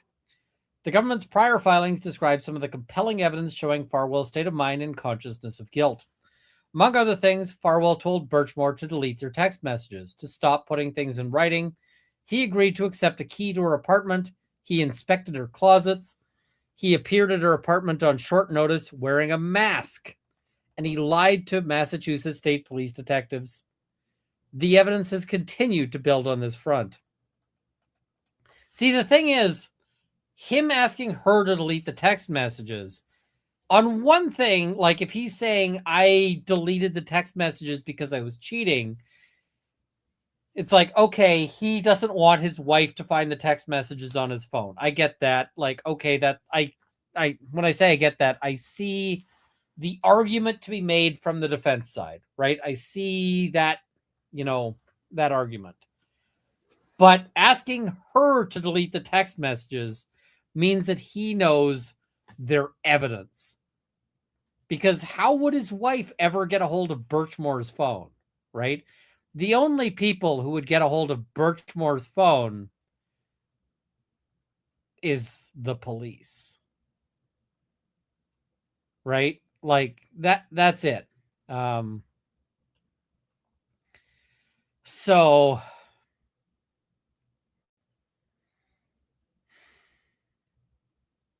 yeah, I just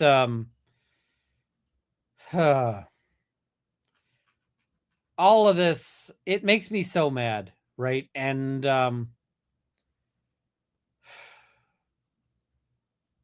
yeah, okay. So carrying on here. Breathe. Several of Farwell's former colleagues at the Stoughton Police Department have provided evidence that corroborates Farwell's mounting stress in January 2021 and tends to prove the government's theory of premeditation. Where the fuck were you before? Like, where the fuck were you when she was alive? Where the fuck were you when she had just recently passed? Where were you before this?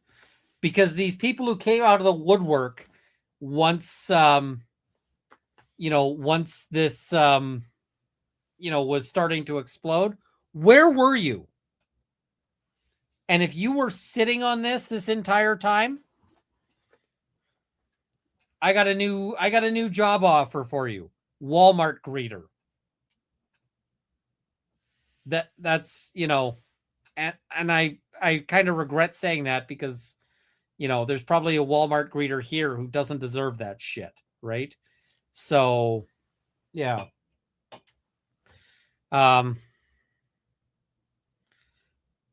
One witness indicated that when he was at work in the fall of 2020, Farwell started texting feverishly and taking private phone calls.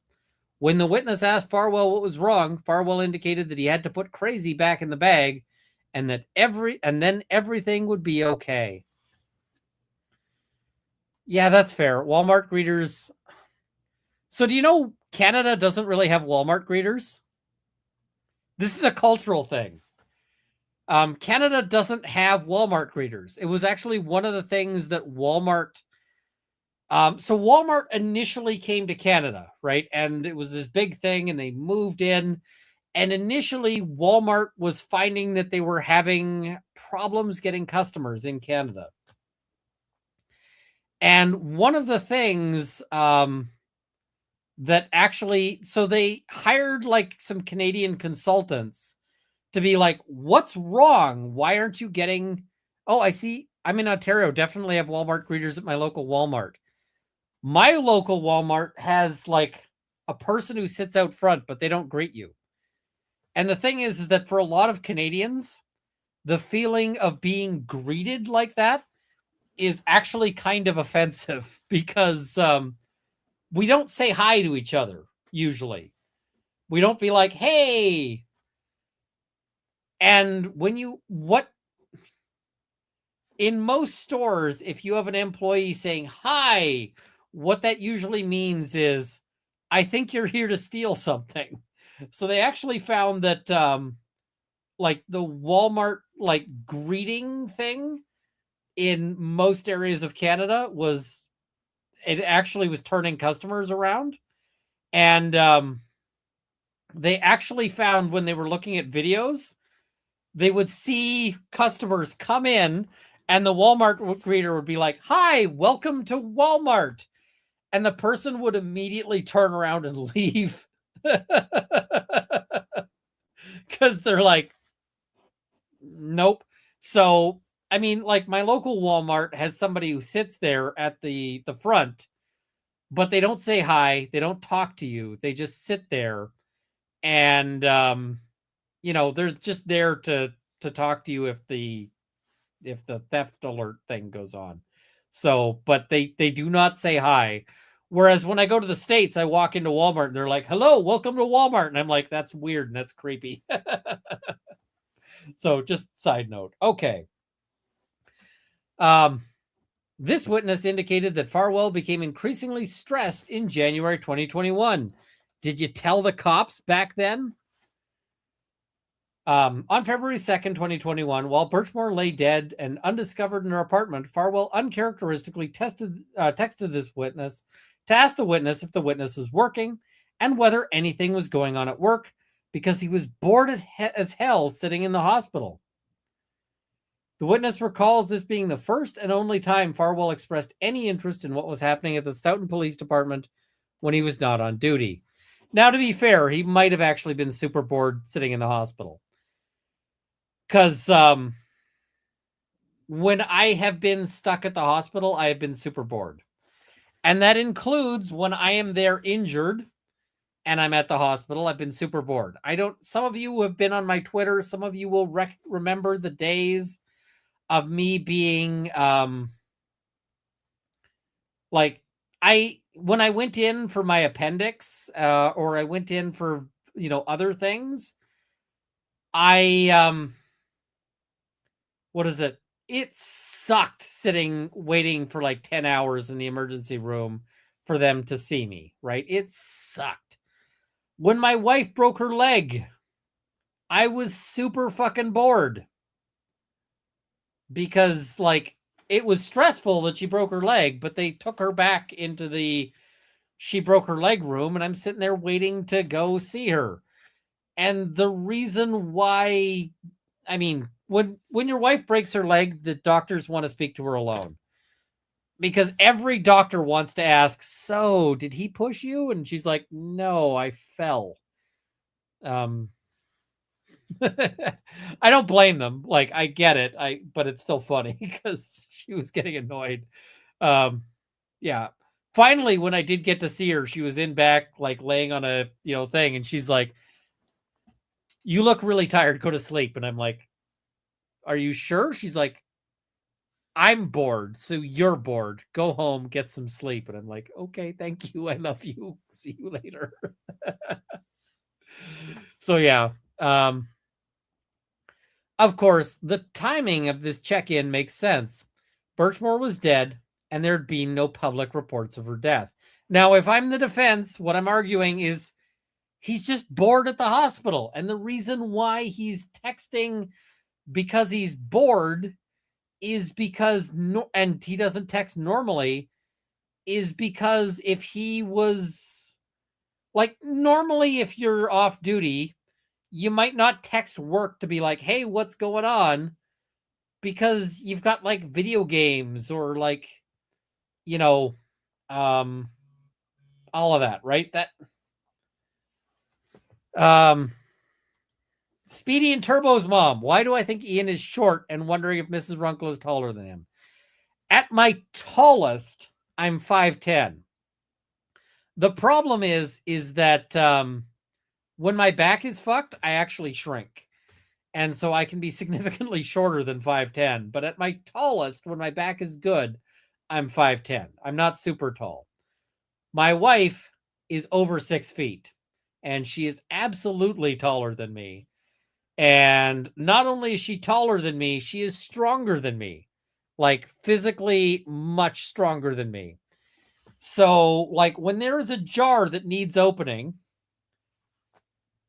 here's the order of operations for like a jar. I try to open a jar.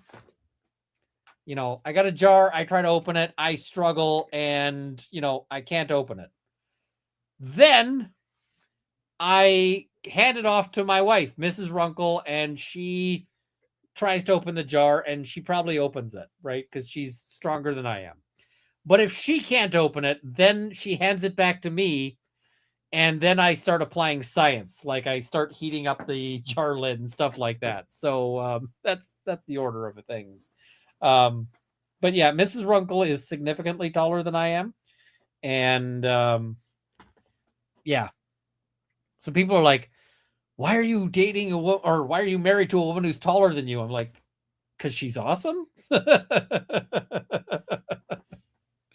So yeah. Um, Another one of Farwell's former coworkers told FBI agents about another ominous statement by Farwell in the lead up to Birchmore's death. Approximately 2 weeks before Birchmore's death, the coworker and Farwell were eating at a restaurant. The witness told Farwell that he looked stressed, and Farwell indicated that he was having relationship problems with a woman other than his wife. When the witness asked if they could help, Farwell said the problem was going to take care of itself. And I'm like, why is this the first we're hearing about this?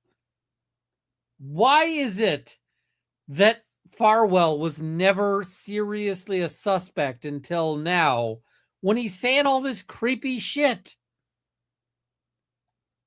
Right? Like,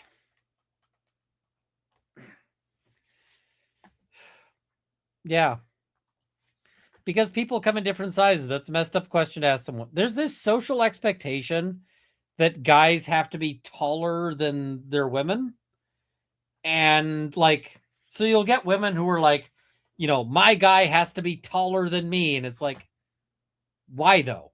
Like, why do you give a shit? Why? And you get guys who are like, I would never date a woman a woman who's taller than me. And I'm like, why? Like, this makes no sense to me. There was a video that was floating around on Twitter and so forth about where this very, very, very tall woman, she was like quite tall, and I think she was wearing heels to accentuate it, but she was asking some guy, would you date me? And, and his answer was, no, I wouldn't date you. And when she's like, why not? And his answer was, well, because I'm not gay and a woman who's taller than me is basically a man. And I was like, are you fucking stupid? Like, a woman who's taller than you is a woman who's taller than you. That's it. Just anyway, people are dumb, and like I don't get it. But when I see shit like that, I am so fucking glad that I am not dating, because like whole that whole universe is like, yeah. But also, this is just an aside. It's a random fucking aside. How does some guy get so up his own ass that he thinks it's gay to sleep with a woman? I'm like, how do people get that fucked up? I don't understand it at all. And people dumb. Yeah, I just I don't get it. It makes no sense to me, but yeah. So the foregoing new evidence is important because it is inculpatory, i.e., makes it more likely that he's guilty. But it also reveals that as the pressure mounted in January and February 2021, Farwell devised a plan to kill Birchmore. This track record should give the court pause, especially anticipating that a similar pressure will grow as trial in this case approaches. The evidence of Farwell's reaction to life-altering pressure demonstrates that the court cannot be assured that he will comply with conditions as that date approaches. I mean, if I'm the judge, I am not seriously considering bail here. I am looking at this and I'm going, I'm not thinking about whether to release this guy. I'm just thinking about how to write my denial such that there's no chance of appeal of it. So, yeah. This court should reject Farwell's arguments about risk of flight and obstruction. Farwell's decision to remain in Massachusetts when he believed he had avoided prosecution does not mitigate the current risk of flight. So in his motion, Farwell argues that he's not at risk of flight because he did not flee in the years between Birchmore's death and his federal arrest. That doesn't indicate that he's not at risk of flight. It just indicates he's a fucking numpty. Like, him being dumb doesn't mean, yeah. Oh, the same ones who think Travis Kelce is gay for dating Taylor Swift. Yeah, I don't get that one either. I don't. So the court should reject this argument because it ignores the critical change in circumstances since his arrest. In the time between Birchmore's death and August 2024, Farwell believed that he was not the subject of any criminal investigation. It's like, he didn't run away when he thought he'd gotten away with it. Why would he run away when he thought he hadn't gotten away with it? And I'm like, what? I don't get this, right? The circumstances have changed. Now like, he doesn't think he's gotten away with it anymore. That's a big change. He had a good basis for that belief. For much of that time, there was no criminal investigation into Birchmore's death. To the extent there was any short-lived criminal investigation, at no point was Farwell seriously considered as a suspect in a homicide. He did not know or suspect that he could face life in prison until the FBI arrested him in August 2024. From that point forward, Farwell's incentive to flee changed drastically. No shit, right? Yeah. On February 6, 2021, employees of Birchmore's apartment complex informed the state police that they had security video footage from February 1st, 2021, which showed a then unidentified masked man entering Birchmore's apartment building after she was last seen alive earlier that day. And they classified this as a suicide. Are you fucking kidding me? Like, they class this as a suicide and there's a masked person going in. Subsequently, members of the Canton Police Department and State Police identified Farwell as the masked man entering the apartment building. Wait, what? Within hours of that identification, a state investigator contacted Farwell and invited him to meet with state investigators at the parking lot of a local elementary school. Why is he meeting them at the parking lot of the... I don't know why he's meeting them at the parking lot of the local elementary school, but I kind of feel like it might have just been the place he was hanging out anyway. Like...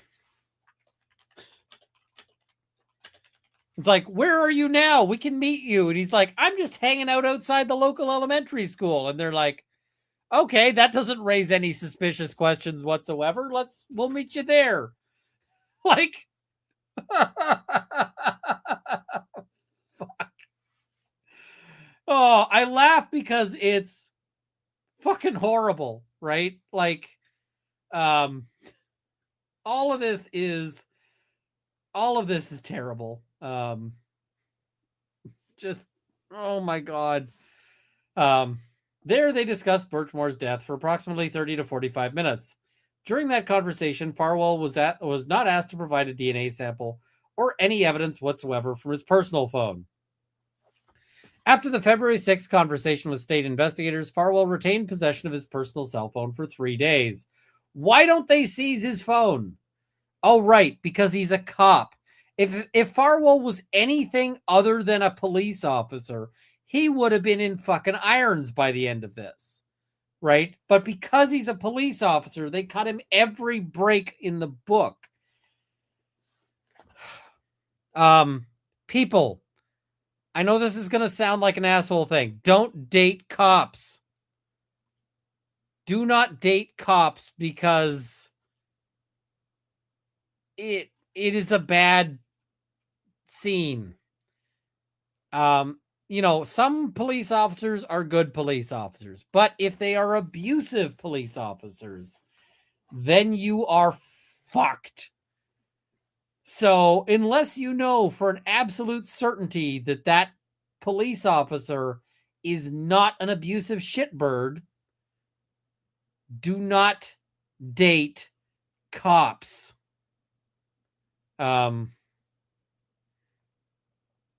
Yeah. After that 3-day period, state investigators asked Farwell for consent to search his phone. Farwell declined to permit state investigators to search his personal phone. On February 9th, 2021, he consented to a limited search of his messages between him and Birchmore. However, he indicated he'd already deleted these messages, claiming he did so after he broke up with Birchmore on February 1st, 2021. As a longtime law enforcement officer who had previously partnered with the state police in Norfolk County, Farwell knew that if any meaningful state investigation were ongoing, his DNA would have been compelled and his devices would have been seized. Here, Farwell knew that no search warrant had been conducted at his home to search for the clothing he was wearing the night of the murder. No location data related to his phone was sought to determine where he went before or after the death of Birchmore. Indeed, after giving state investigators his phone on February 9th, Farwell told at least one witness, they won't find anything because he had wiped his phone.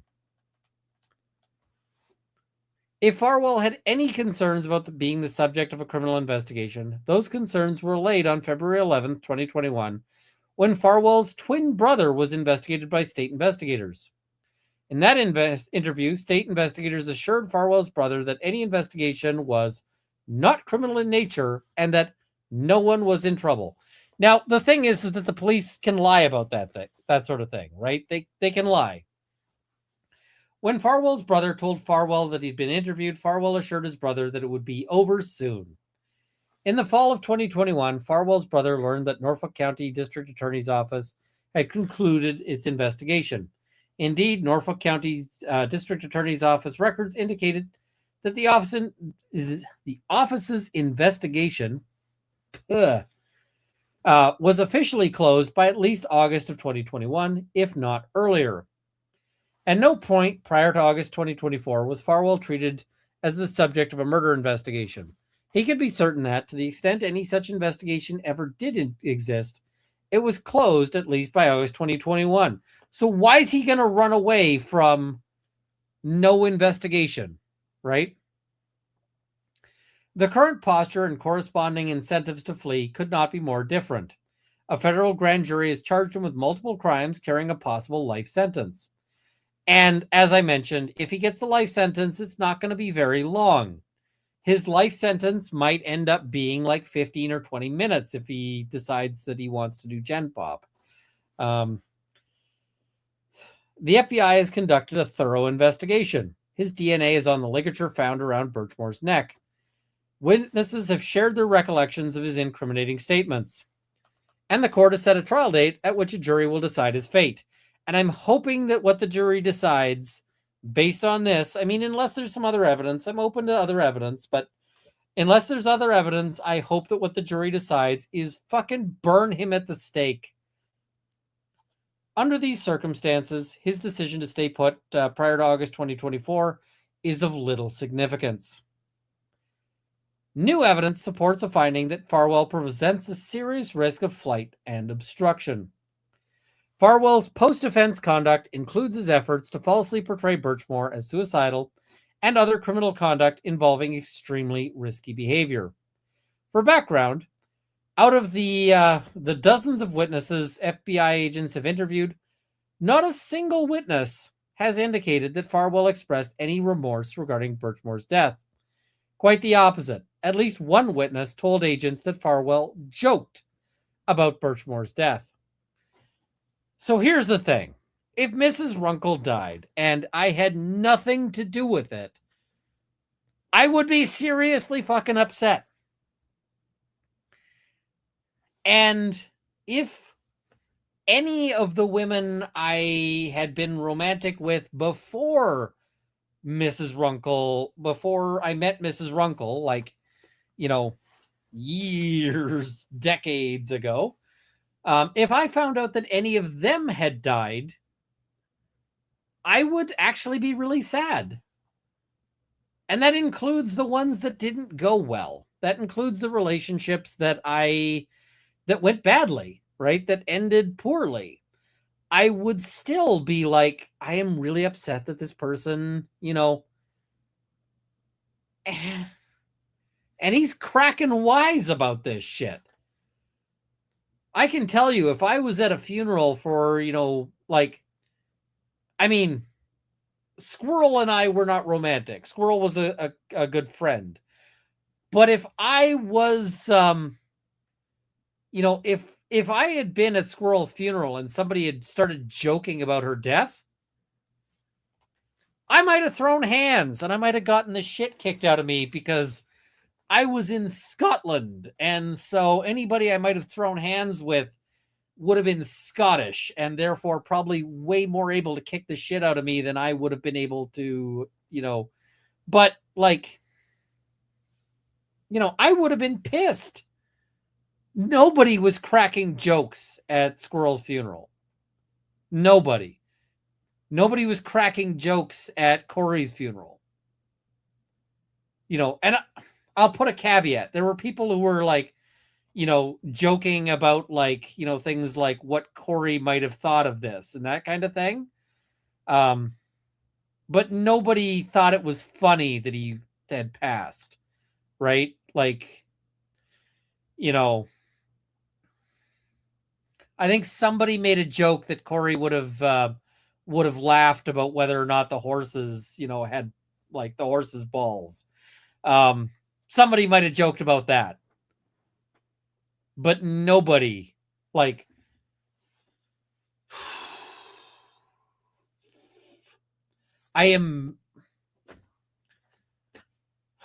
so fucking mad. I just, yeah.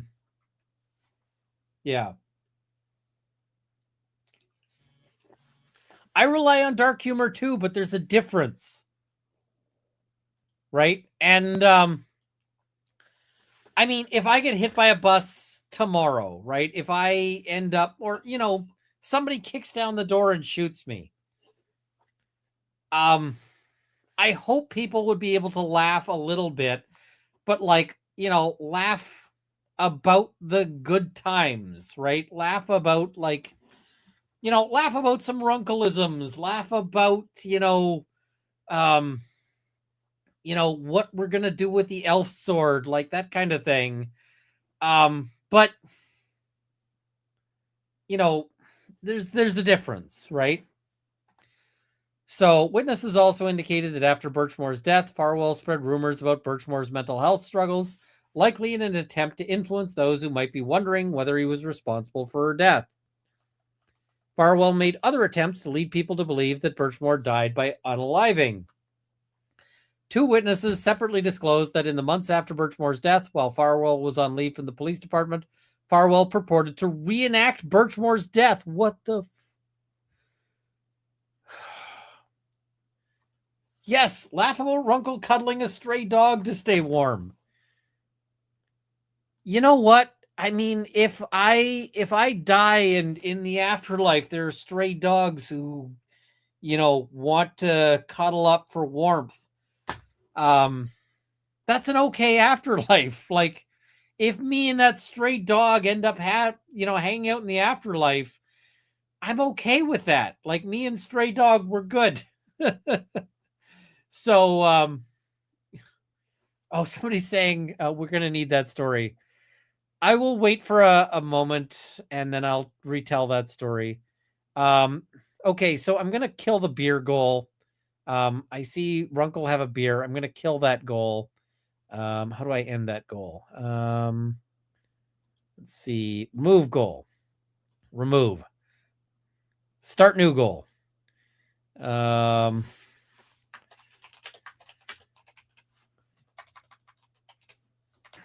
All right. So I'm starting a new goal for the stray dog story. We'll do that. It's a good story. If you've heard it before, you probably are okay with hearing it again because yeah. All right. According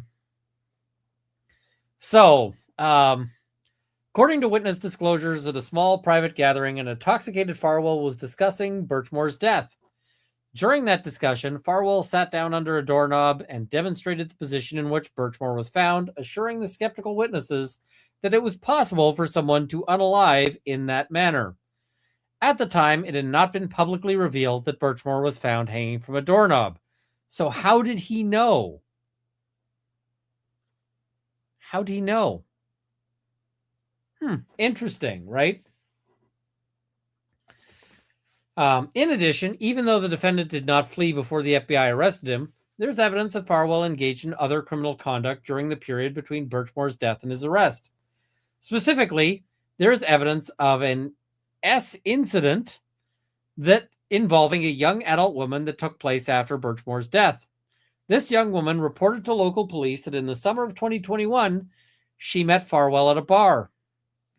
The woman reported that Farwell bought her an alcoholic drink. The next thing the woman remembers that night is waking up naked in her bed as Farwell was walking around her bedroom looking for his keys. The woman does not remember how she got home and indicated their lack of memory was wholly inconsistent with the 2 or 3 alcoholic beverages she had consumed. Like, I'm 2 drinks in. Well, I will be when I finish this.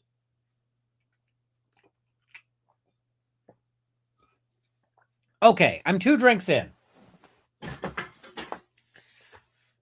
I'm going to remember this tomorrow.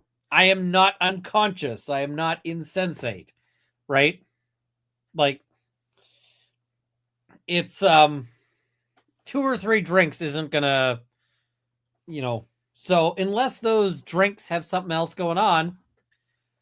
So she disclosed that her neighbor had also texted her twice that night because he was concerned that a truck was idling in her driveway and a phone inside the truck was audibly ringing over and over again. After the incident, the woman was concerned about what, if anything, had happened. Oh, fuck. I have PTSD about what, if anything, but what, if anything, had happened, so she texted Farwell. Farwell responded by confirming they had S and told her that they should do it again. FBI agents interviewed another person who was with Farwell on the night of the foregoing incident.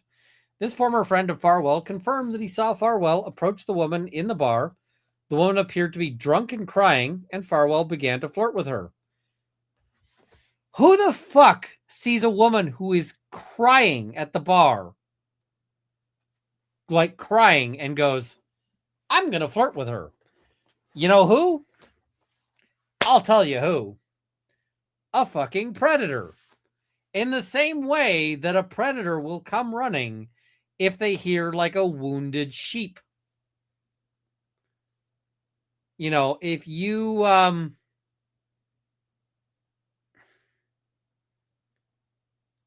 somebody who goes for wounded animals is a predator. That's what this is about. So, yeah. The former friend confirmed that Farwell and the woman left the bar at the same time. Other witnesses have confirmed that Farwell's wife had been calling his phone multiple times that night in an attempt to contact him, corroborating the neighbor's statement that he heard a phone ringing in the truck relentlessly. Another friend of Farwell's, whom he was out with on the evening in question, indicated that Farwell's wife contacted him in an attempt to locate Farwell. When this friend contacted Farwell about it, Farwell admitted that he'd had S with the woman from the bar. Now, I kind of feel like the thing that should have been done with Farwell ages ago is to, like, you know, nail his sausage to a to like the bumper of a car and drive away. Because this is what I mean when I say that some of these people are when I say there's a typology of people who are just like casual, you know, hypersexual predators. This is exactly consistent with that, right? That is exactly what we're talking about. The kind of person who abuses, you know, like teenagers because they also abuse anyone else they can. And so, like, you know, if I go to a bar and I see a woman crying, I'm like, is she okay? Is she going to be all right? Does she need a ride? Like, does she need a taxi home? Like, you know, what's going on there? Is she like, you know, is there a guy who's doing her wrong? Like, what's happening? Is she all right? This guy sees a woman who's crying in a bar and is like, game on. No. Don't be that kind of shithead. You don't need to go through the world just being that kind of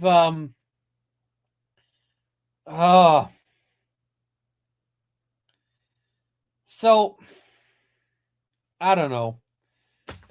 I mean, at this point, I hope the guy gets ass cancer. I hope the ass cancer grows a face. I hope it then grows a hand. I hope somebody in prison sells the ass cancer a shiv and that he gets stabbed by his own fucking ass cancer. Because,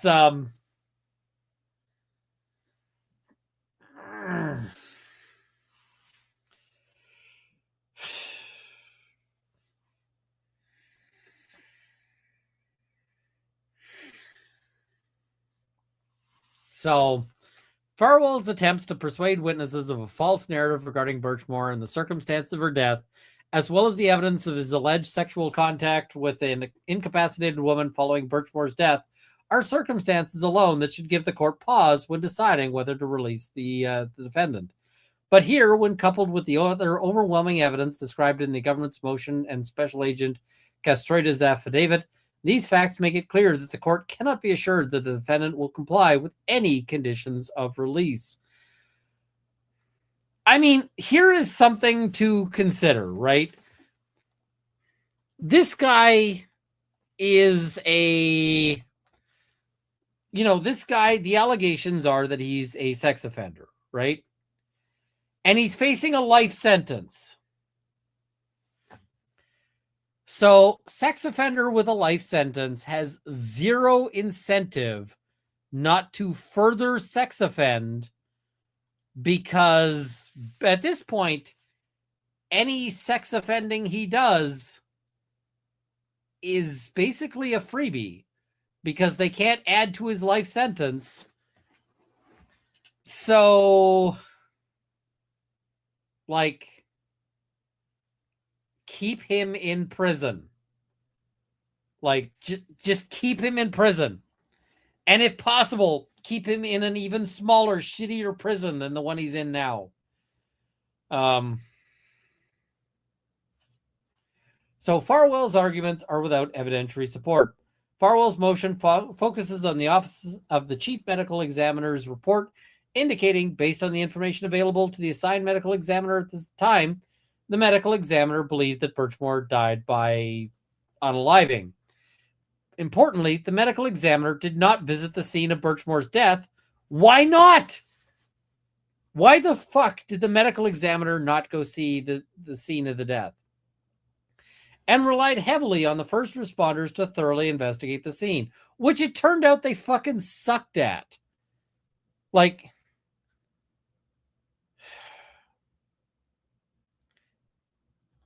as it turns out, this reliance was misplaced. And the thing is did they suck at it on purpose? Did they suck at investigating the scene because the lead suspect potentially was a fellow cop? Was this another situation like Karen Reed of pin it on the girl and he's not going to face any shit? He's a Boston cop too. Because if that's what this is, not only do they need to put, Farwell in jail, they need to put all of them in jail. And not only do they need to put all of them in jail, they need to put them all in the same fucking cell and coat them in barbecue sauce, pack them all into one cell and let out the ants. And, at least then they could do some good for the ants because they don't seem to be doing much good for society. At the time of Birchmore's autopsy, the medical examiner received a report from the Canton Police Department. Canton fucking Police Department. Containing just a single paragraph stating in a conclusory fashion that Birchmore's death was a suicide by hanging. Canton. I feel like Canton is like the Sodom and Gomorrah of biblical legend, in the sense of God going, if there is one good, if there are 100 good people in Canton, I will, I will spare it. Except it's if there are 100 good cops in Canton, I will spare it. And they're like, what if there aren't 100? Okay, if there are 50 good cops in Canton, I will spare it. What if there aren't 50? Okay, if there are 20 good cops in Canton, I will spare it. What if there's not 20? Okay, if there are 5 good cops in Canton, I will spare it. And then finally it's what do you mean there isn't one good cop? Right? What? Just, I feel like at this point they need to take all of the officers in Canton, call them into a meeting at the police department and be like, all right, you are all fired, but also we are locking the doors and we are welding steel onto the exterior so that none of you can leave. All of you are just going to be stuck in the police station forever because fuck all y'all. And we're just gonna weld everything shut. And yeah.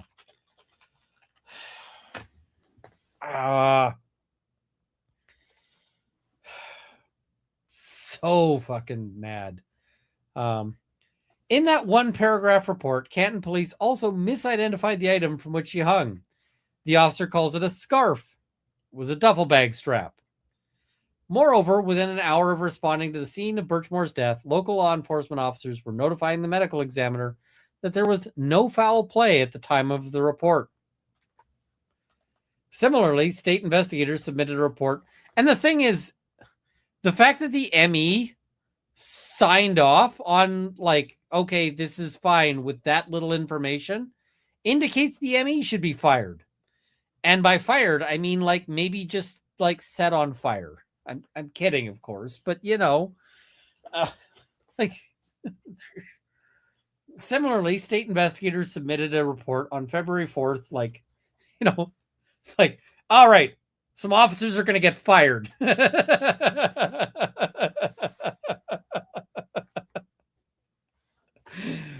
uh, I laugh because I have to avoid just going freaking crazy. Because, yeah. So, in that report, the state investigators called the case Birchmore/suicide/Canton.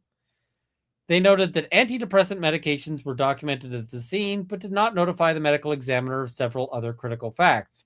For example, when the medical examiner conducted an autopsy and made her initial findings, she did not know that Birchmore was found with a necklace broken from its chain down the front of her body. How would the necklace get broken in the course of unaliving as opposed to in a struggle? So this evidence, which is consistent with a struggle and also inconsistent with unaliving, right, was not given to the medical examiner. State investigators did not preserve the necklace for the medical examiner to inspect. So, weird how the investigators are not giving the full information to the medical examiner, right? Further, at the time of autopsy, no investigator had reviewed Birchmore's cell phone. Why not? Therefore, the state investigators could not tell the medical examiner that the phone contained evidence that Farwell was in Birchmore's apartment on February 1st, 2021. Gee, do you think it's relevant that maybe some other dude was present when she died? Weird. Without that evidence, state investigators could not tell the ME that Farwell had just told Birchmore he was arriving at her apartment the moment her phone locked for the final time.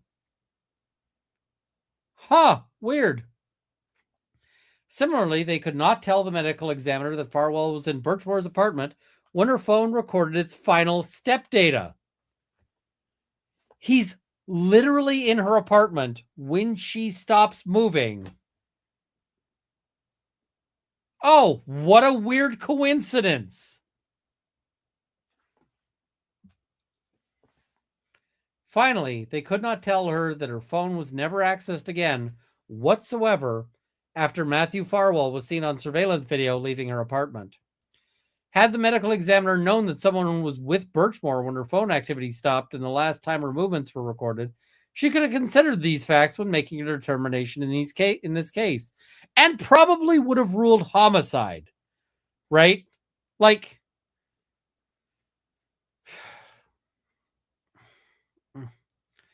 nor did the ME have the benefit of the DNA test results that now show that Farwell, the person who was in Birchmore's apartment when her phone stopped moving, also left his DNA on the ligature from which she hung. Because state investigators had not reviewed Birchmore's electronic devices, the medical examiner did not know that Farwell had a history of choking Birchmore during S encounters. By the way,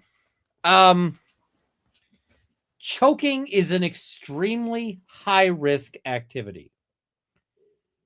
Because the difference between choked to unconscious versus choked to death can be seconds. And so, somebody who enjoys choking during consensual activities, you should be aware that this is an activity that can result in death. And that if it results in death, you should expect that you may go to jail for the rest of eternity, and that they will only pull you out in a box or a bag. It's probably going to be a bag out of the prison. So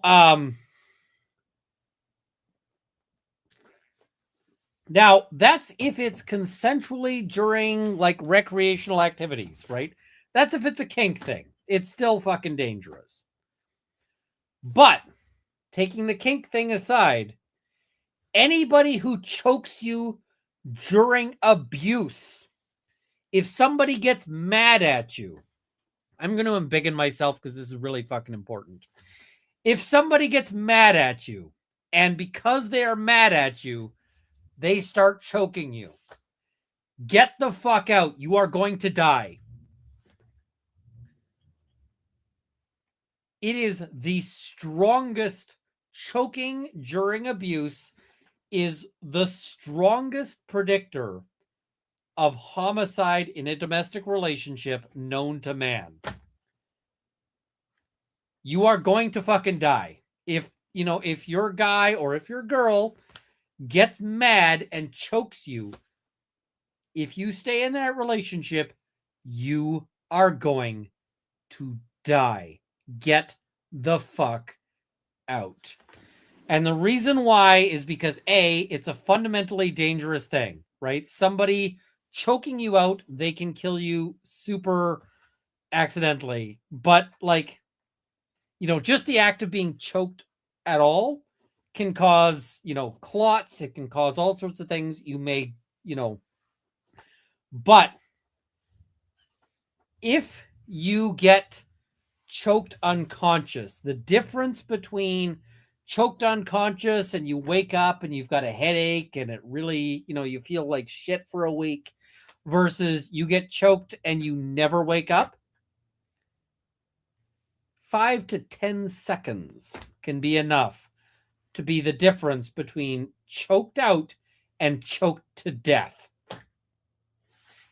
And if you are in a fucking rage, if somebody is raging and super mad, 5 to 10 seconds, that extra bit of time to kill you, is an eye blink. It's a fart.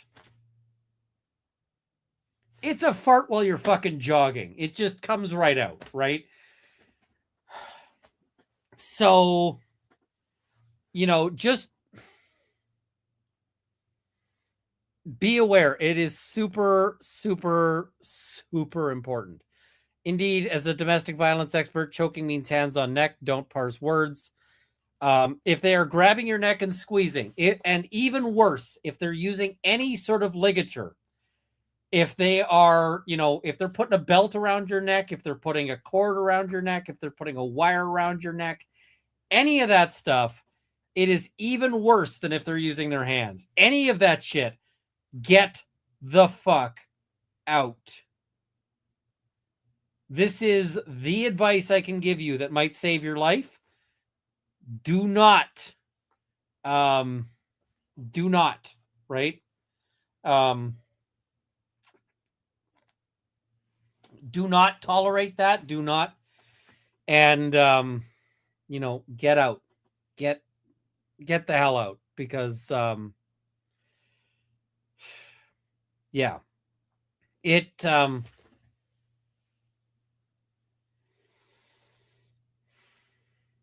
it's serious.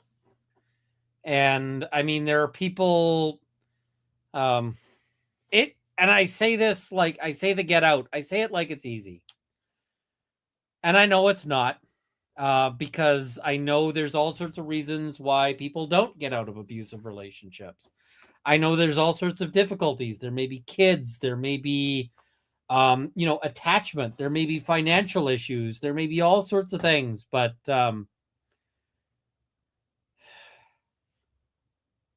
if your partner is choking you, you are going to die. Or rather, if your partner is choking you non-consensually, you are going to die.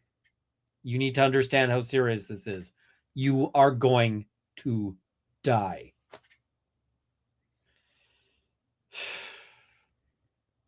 There is help. Call the police. They actually, in the modern era, police have a lot of resources. Police can take you to a shelter. Police can take you to, but be aware of how serious it is. So yeah.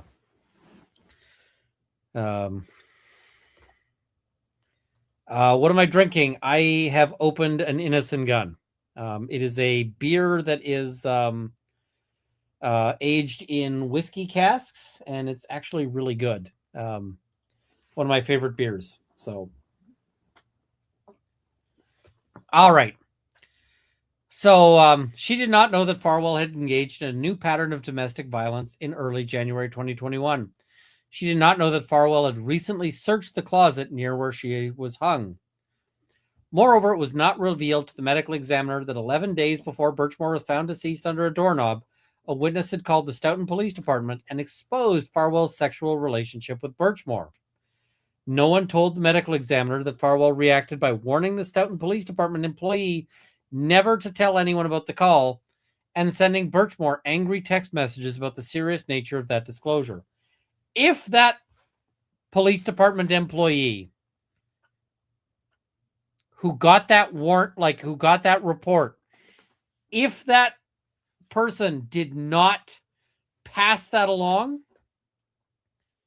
that person should be fired and should never work in law enforcement ever again, or reporting or anything like that. Because if that person got a report that a police officer SA'd a minor and just kept it quiet, then burn that person to the ground too. Again, metaphorically. But that person should be just absolutely nuked.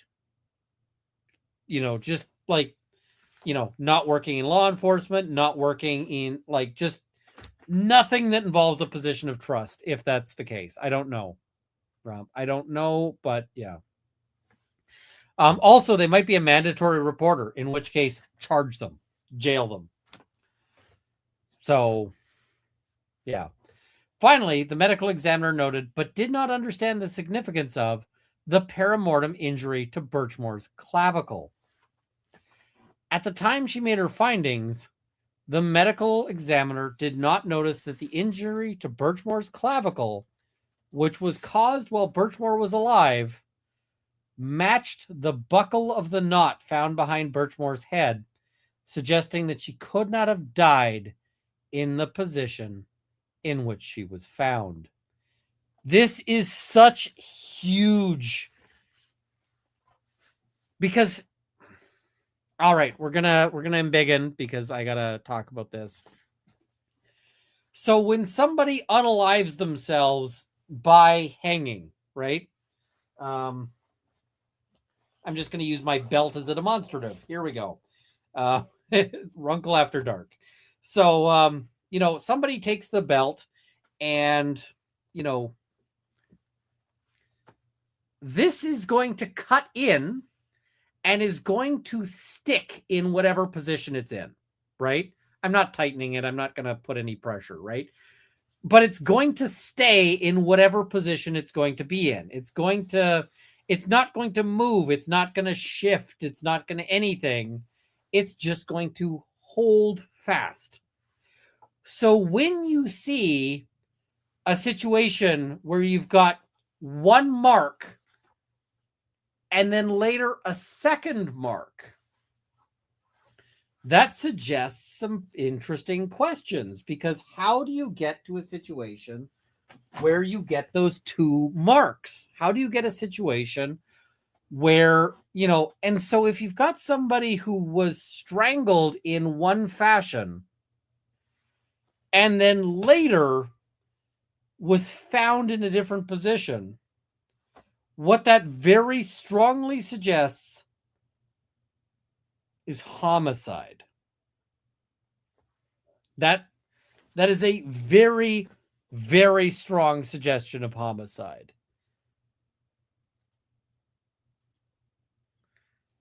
So, yeah. The cases Farwell cites are distinguishable. So in his motion, Farwell cites state court murder cases in which defendants obtained cash bail. None of the cases he cites are analogous to this case, in part because only one of them involved a defendant who'd been charged with first-degree murder, and that case was quite distinct from Farwell's. The federal cases that the defendant cites are even less persuasive as they are highly distinguishable from and therefore inapplicable to the present case, i.e., he's citing cases that have nothing to do with this, right? Nothing to do with this. Farwell's claims about his history and characteristics are unpersuasive. Lastly, we should read the footnotes for this because they go over the cases. So in Commonwealth versus Almeida, the court held the defendant without bail at his arraignment date. The sole reason that he was held without bail was because he was charged with first-degree murder. The defendant was not given a cash bail until nearly 2 years later, after extensive litigation regarding the defendant's DNA and delay in reaching a trial date. He's on a path to a quick trial date, and yeah. ABQ Cat, I still got to get back to you. I'm behind on responding. In Commonwealth versus Coleman, the defendant was never charged with premeditated first-degree murder. Rather, the defendant was indicted on second-degree murder, which was eventually reduced to manslaughter. And even in that case, the defendant was held on a $250,000 bail. Similarly, in United States versus Bullock, the defendant was also charged with second-degree murder, and in Commonwealth versus Miguel Francisco Colon, the defendant was held without bail, with the sole reason for bail being that he was charged with first-degree murder. The defendant was not given a cash bail until more than a year later, after the court indicated that it found the defendant's presentation in a motion to dismiss comprehensive and convincing evidence of reasonable doubt, if not innocence. Right?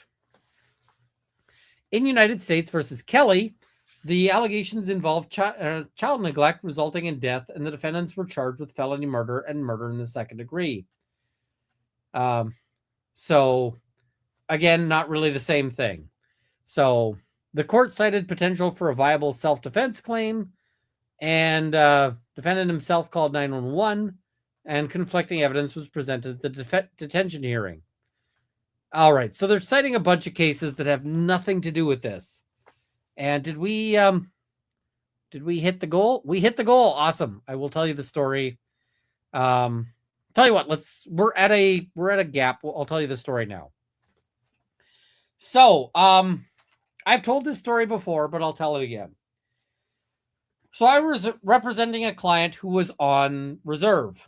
And reserves in Canada vary dramatically depending on the financial circumstances of the reserve.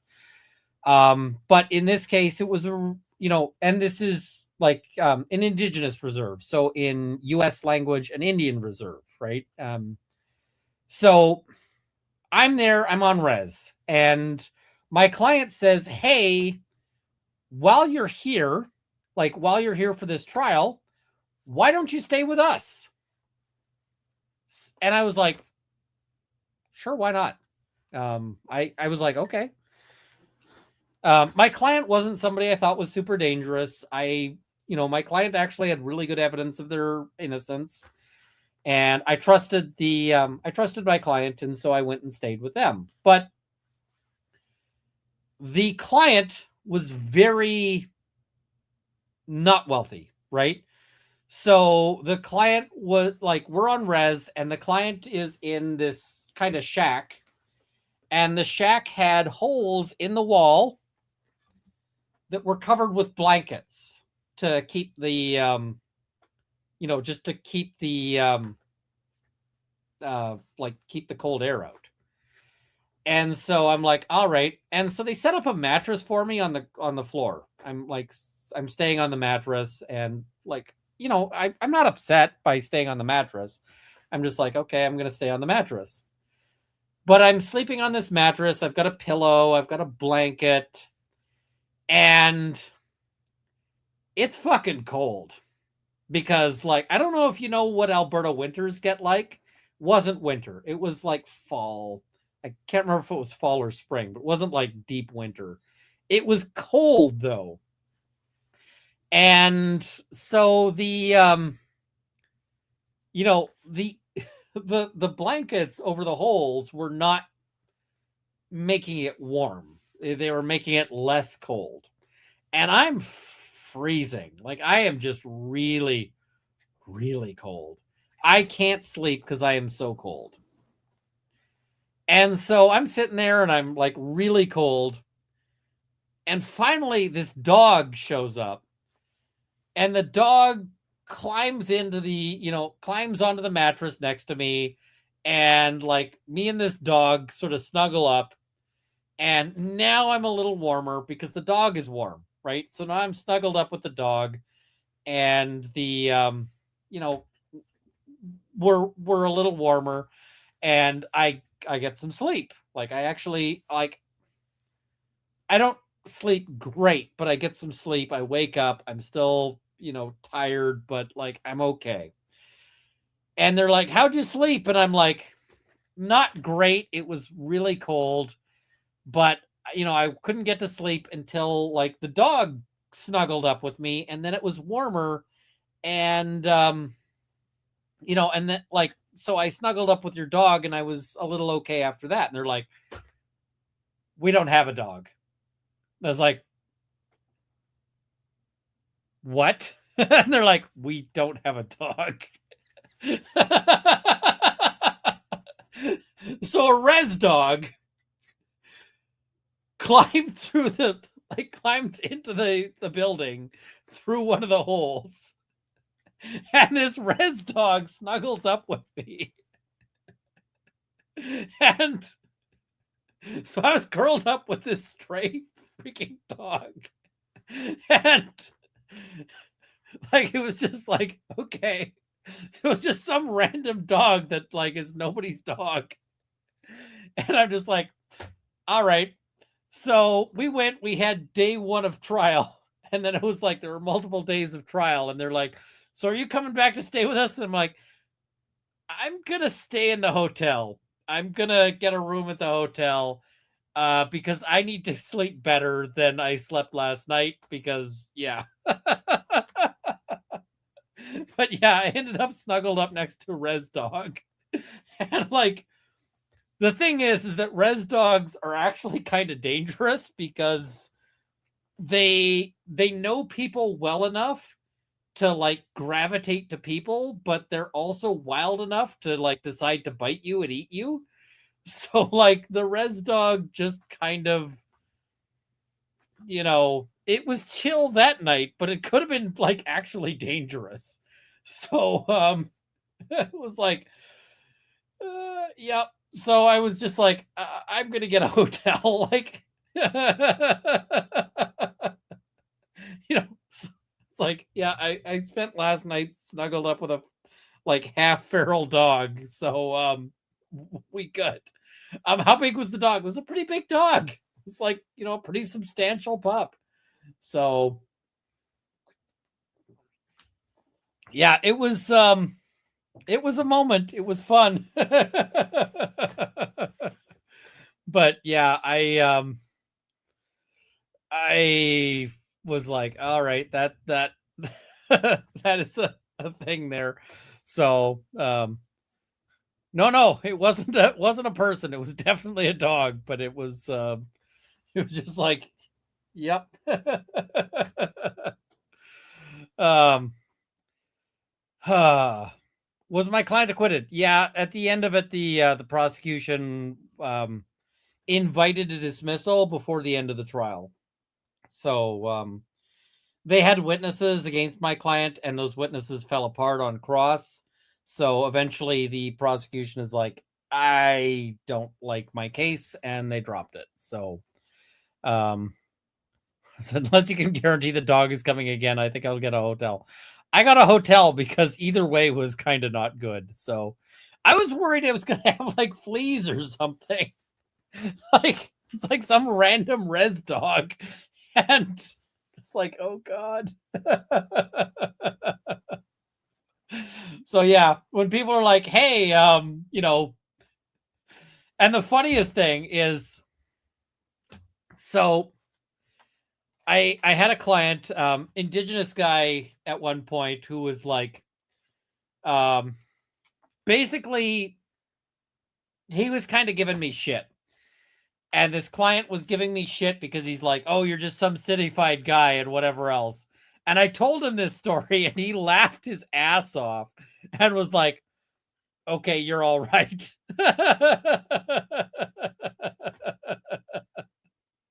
the He was like, okay, you're okay. But he was like, you couldn't possibly represent me. You're too much of a, a city, city whatever. And I'm like, okay, let me tell you some of the stuff. So yeah, it's just one of the random weird things that I've ended up doing as a defense lawyer, but it's it was pretty funny.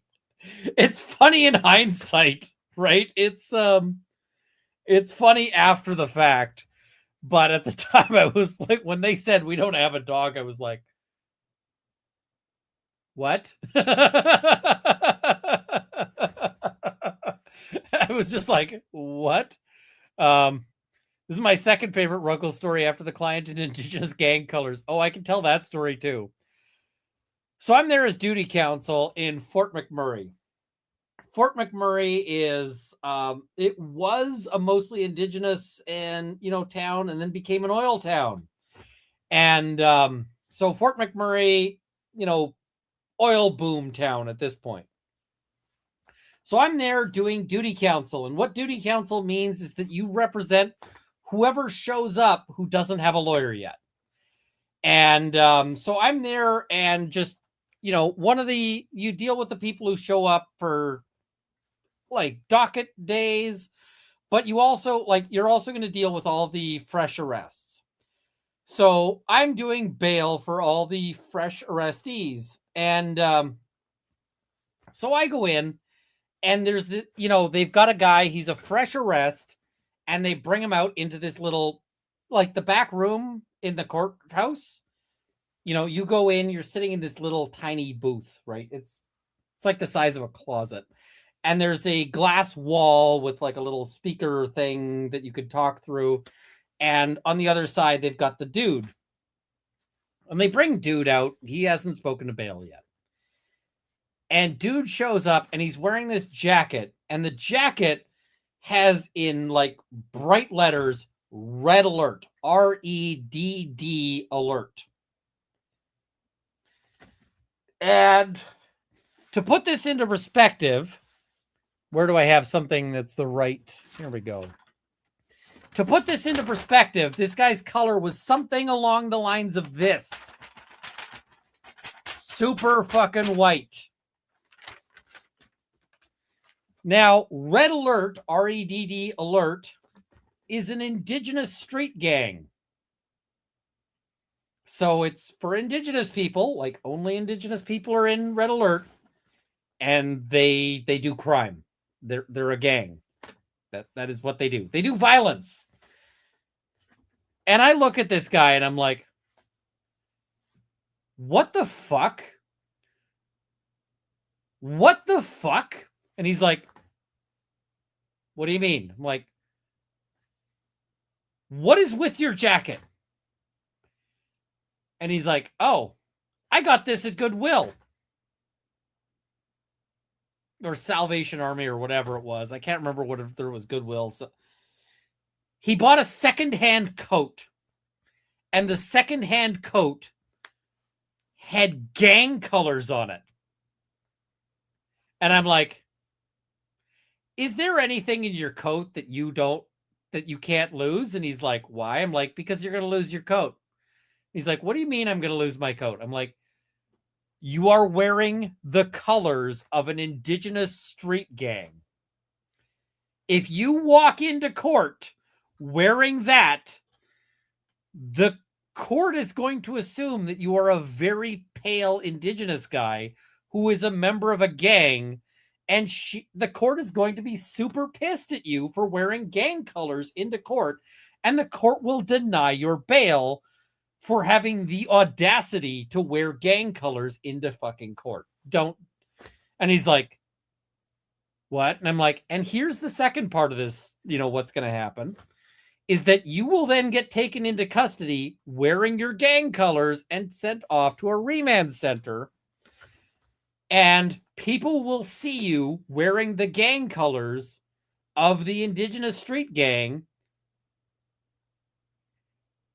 And some of the people who see you will be Red Alert members. And the Red Alert members will stab the fuck out of you for daring to wear their colors while you are the super whitest dude that I have ever seen. So the question is, do you like your jacket more than you like being alive today? And he's like, I'm like, yeah. So I went and talked to the sheriffs and I was like, yeah, my client there, he wants to throw out his jacket. He wants to and so the sheriff went and took the jacket from the guy. The guy handed over his jacket and the sheriff was like, that is the funniest shit I've seen all day. And I'm like, yep, that is absolutely the funniest shit you've seen all day. And they threw out his jacket and guy got bail because he didn't walk into court looking like a fucking gang member. And I'm just like, whatever Salvation Army or Goodwill or whoever it was who sold that thing, just set this guy up to get straight up murdered. And yeah, it's just like, okay, meanwhile, the guy was like, it's a good coat. And I'm like, I don't care if it's a good coat. You're losing that shit. Like that, you don't get that. What about the dude who actually donated that jacket? I don't know. I don't know how it got donated. I suspect that it was probably that somebody died and all of their shit just went to Goodwill. That's my suspicion. But so yeah, the moral of the story is don't wear somebody's freaking gang colors at to court. Cause yeah. All right. Let's get yeah. So Farwell's claims about his history and characteristics are unpersuasive. Lastly, the government observes that much of the defendant's memorandum is devoted to portraying Farwell as a family man and war hero. However, the defendant fails to address the additional evidence about Farwell's pertinent characteristics that show that Farwell is a danger to the community and risk to others. For example, the government's memorandum in support of detention summarized Farwell's long track record of using physical and sexual violence, including deeply troubling evidence recovered from his phone. Listen, I don't care if you personally were the person who shot bin Laden in the eyeball and also saved a bunch of hostages. If you are grooming a 14-year-old or a 15-year-old, that cancels out any war heroism you accomplished, right? It just that's the way that works. If you SA a child, then any war heroism that you do is just that's eliminated. Anything good you've done in your life is I don't give a shit anymore. At that point, oh, you went to war, don't fucking care, right? Just don't. So yeah. So honorable military service is always a laudable characteristic. Falwell's ties to the community and years of service failed to stop him from sexually exploiting Birchmore and murdering her and her unborn child. I like the way they phrased that, which is basically, yeah, being a hero didn't stop him from also being a piece of shit. So, yeah. Conclusion. While the defendant stands charged with 2 crimes committed on or around February 1st, 2021, the superseding indictment and evidence cited in the government's filings indicate that Farwell has been committing crimes for years. His crimes began when he was a police officer, exploiting 15-year-old Birchmore. He committed wire fraud many times over when he visited Birchmore to engage in acts while on the clock working as a police officer. So the argument here is that the wire fraud is that he's on the clock and the state is not paying him to bang a 15-year-old, right? They are paying him for all sorts of policing activities, but one of those is not, is not abusing a child. So, yeah. Then, as alleged in the superseding indictment, he brutally murdered Birchmore, strangling her with a ligature in order to prevent information about his crimes from getting to law enforcement. This makes Farwell dangerous. And a preponderance of the evidence shows that he's both a risk of further obstruction and a risk of flight. For the reasons stated herein, as well as those in government's initial memorandum in support of detention, the government asks that the court order the defendant detained pending trial. The government further requests that if the court is inclined to release the defendant on conditions, it stays its order for such time to permit the government to file a motion for revocation of the order of release under whatever. So basically, don't give him bail, but if you do give him bail, give us enough time to ungive him bail. Yeah. Respectfully submitted, Leah B. Foley by Elizabeth C. Riley, Brian A. Fogarty, Tori B. Cummings. I just want to say, I actually think this is really, really well written. And part of this is because they've got they got a lot of material to work with, but they wrote this very well. I'm not always impressed with the government and how they're writing and so forth. I'm impressed with this. It is difficult to do good legal writing, and this, in my estimation, is very good legal writing. I think that this is excellent. I think they did a great job here. I think that this is a circumstance where, quite frankly, they have done done excellent work. So, yeah, I quite like that. I thought it was really well done, and I also just want to look at another news article here. And so we're going to look at this news article and discuss it. So it is U.S. Army recruiter will take stand against cop accused of killing Sandra Birchmore. U.S. Army Sergeant Jason Pickard had S with Birchmore, a former recruit, before she was killed in 2021. So while Canton, Massachusetts police officers discovered the body of 23-year-old Sandra Birchmore on February 4th, a pregnant teacher's aide who had spent the hours before her death excitedly planning for the arrival of her baby boy. She had a strap from a U.S. Army duffel bag wrapped around her neck, the other end attached to a doorknob in her bedroom. And so she had long dreamed of becoming a police officer and enlisted in the U.S. Army to gain an advantage on the civil service test, which is where she met her next alleged abuser in a position of power, a U.S. Army recruiter then assigned to an office in Quincy named Jason Pickard. Literally everybody she encountered basically saw her as an opportunity to abuse her, right? Everybody who saw her thought, I'm just going to hurt this woman. She needed somebody out there to see her as something more than a warm place to put their dick, and to actually see her as a person who needed help. Like, any one of these people could have been a fucking hero in her life. Any one of them could have chosen to be a hero, and they all chose to be shitheads. Fuck all of these people, right? Like, all it took was one person to show her some kindness, one person to show her a little bit of respect. Like, yeah. So all three men served in the U.S. Army. William Farwell, you'll notice William Farwell as opposed to Matthew Farwell, and Pickard are still reservists. And Pickard, law enforcement say has been deployed overseas. So, and all three men are also accused of exchanging sexually explicit photos and videos with Birchmore, according to an internal report commissioned by the Stoughton Police Department after the pregnant 23-year-old's death. So Pickard is going to take the stand to basically point the finger at Matthew Farwell to say, look at the shit he was up to, and this will help prove that Matthew Farwell is a criminal. Now, I'm betting that that Pickard is getting some kind of deal out of this.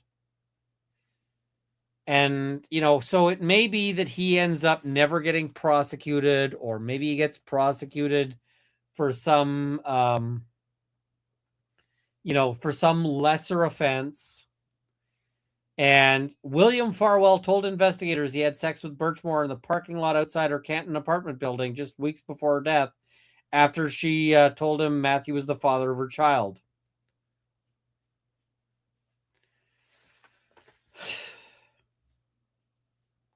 So here's the thing. Maybe these people can't be charged. But you know what? They're reservists. And so I have a solution. My solution to these reservists behaving badly, it's a really simple solution.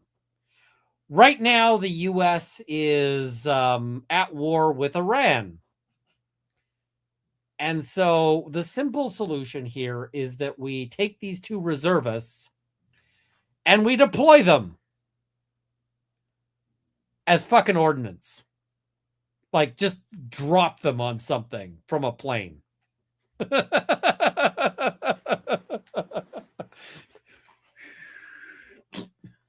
It's like, all right, that is the appropriate deployment for a person like that. It's just like, out you go. Okay, that didn't do a whole lot of damage to that bridge, but we'll try throwing the other guy out, see if that takes the bridge out. Like, just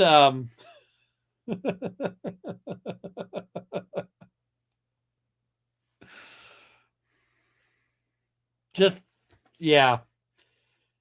Everything about this case is awful. And everybody who was supposed to see, like, when you see a vulnerable person out there, fucking help them. How is this so hard? You see a vulnerable person. Help. Like, just help them. There were so many people in her life who could have helped her.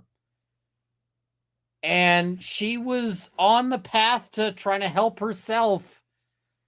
And, this guy killed her. And I'm like, just a little kindness in the world. Like, just, this story is heartbreaking because it just kind of like, I like to imagine that the world is full of people who are compassionate and who are considerate. There are moments in my life where my life was potentially going to turn to shit, but for the actions of somebody who actually cared and stepped up and, actually, tried to help out. And everybody in her life just like saw that, and it is a tremendous opportunity. It is a tremendous honor to have the opportunity to actually help somebody and to really, can you imagine, like, one day, Sandra Birchmore is recovered. She's out of her shit. She's got her kid. She's raising her child. She's met a nice man. She's getting married to the nice man. And, she says, hey, I want you to be there at my wedding to help out. You had that opportunity. All of these people had the opportunity to be that guy. And they chose to be some shithead. They chose to be some piece of dirt. They chose to be some piece of shit. And, it's like, why? The number of people out there who, you go online on Twitter and like people dream of being the hero in some bad situation. Somebody pulls a gun out at the mall and they dream of being the dude who tackles the gunman and wrestles the gun out of their hands and throws it in the fountain. And, is that guy, right? They dream of being the guy, right? All of these people had the opportunity to be the guy. And they chose the other path. Every one of them.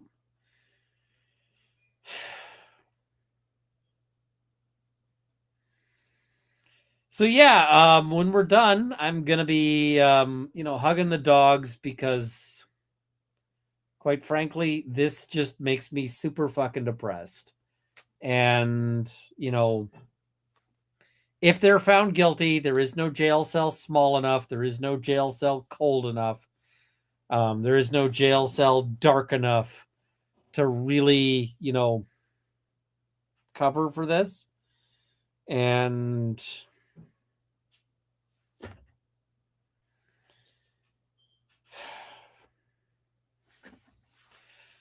oh shit. Yeah, I guess I should. I was like, I should just hit end the stream, and then I'm like, no, wait, I owe you guys super chats. So, all right, Anjaneski, thank you so much. It's a me, Tony P. Here's to hoping that a Runkle trained police force is a superior police force. I tell people, you like, the thing that matters is your honor, right? And your yeah. Beamer, I'll join you with an adult beverage. 100%. Want to be the hero's the guy? If a girl runs up to you in public and acts like they know you, play along. It means someone is being gross or won't leave them alone. Worth the 5 minutes of your time. Absolutely. And if somebody comes up to you in this circumstance, recognize they're offering you the opportunity to be a hero in their life, right? So, yeah, take it. When somebody gives you the chance to be a hero, fucking take it. There are people who go their entire life with no opportunity to, to really make a difference in their life or in somebody's life. But yeah, the world wonders. North Andover Police Union, no confidence the chief, and part of it is actually mad about not having body cams. Pleasantly surprised they want them. Good for them. Good for them. So there's a it's not really a short story, it's kind of a short essay, and it's by Larry Niven. It's Niven's Laws, and Niven's Laws has a bunch of different he's rewritten it in a bunch of different forms and a bunch of different fashions, but there's one of them that I'm going to highlight. And like, some of them are kind of silly. Like, one of Niven's laws is never fire a laser at a mirror. One of Niven's laws is what is it?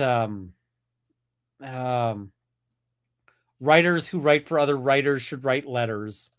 Is and he's got, it's a sin to waste the reader's time. But the one I want to highlight is right here. And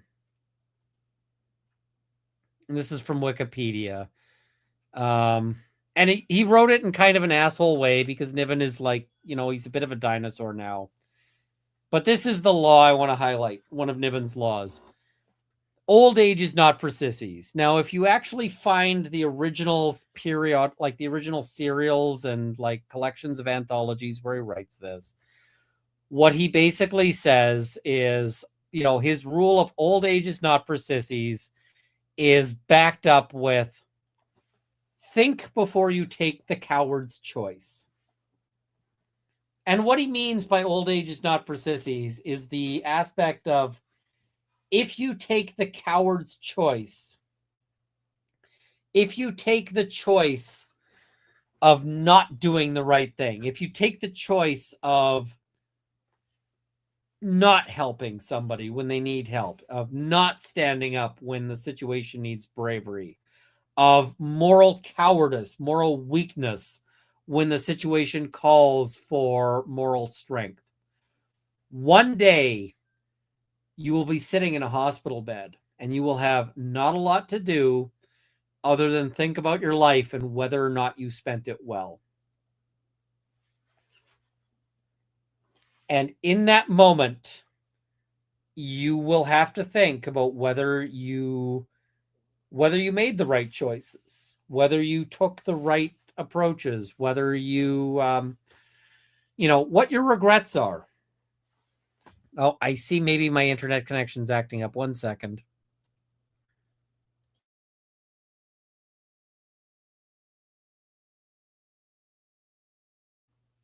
All right. Hopefully that'll, and I mean, I hope that in my old age that I'm sitting there not thinking I fucked up. I'm hoping that I'm sitting there thinking, you know, and there are moments when where I did things where I'm like, I'm really glad I did that, notwithstanding the fact that people think I'm crazy. Um, they're like, I think I've told this story before. There was a moment I was driving and like, I'm driving down the road. This was in Burnaby, BC. It is pouring rain. It's the kind of pouring rain that you only get in the Vancouver area, where like the rain actually sounds like somebody is slapping your car, right? Like it's the kind of rain where you walk outside and it feels heavy, like the rain pushes you down. And I'm driving along and I see this woman, she's walking and she's got her thumb in the air. And she's very clearly a sex worker, right? She like her outfit, it's a sex worker outfit. There's just no way around that. And I keep driving. And I drove past her and I went, fuck.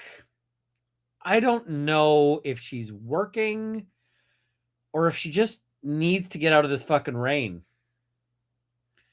So I drove about 2 more blocks and then I turned around and I circled and I came back and she's walking and I pull up and I'm like, are you working or do you just need a ride home? And she's like, I need a ride home. I'm like, get in.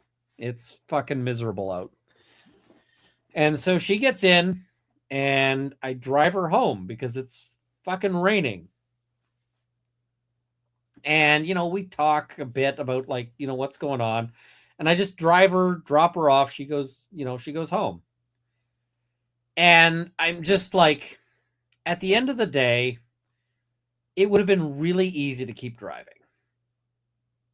And I'm sure lots of other cars did, right? I'm sure lots of cars drove past her. But she needed somebody to stop and, get her out of that rain. And I got no regrets over being the person who stopped and said, do you need a ride? Like, do you need to get home? And she's, yeah, I'm done, right?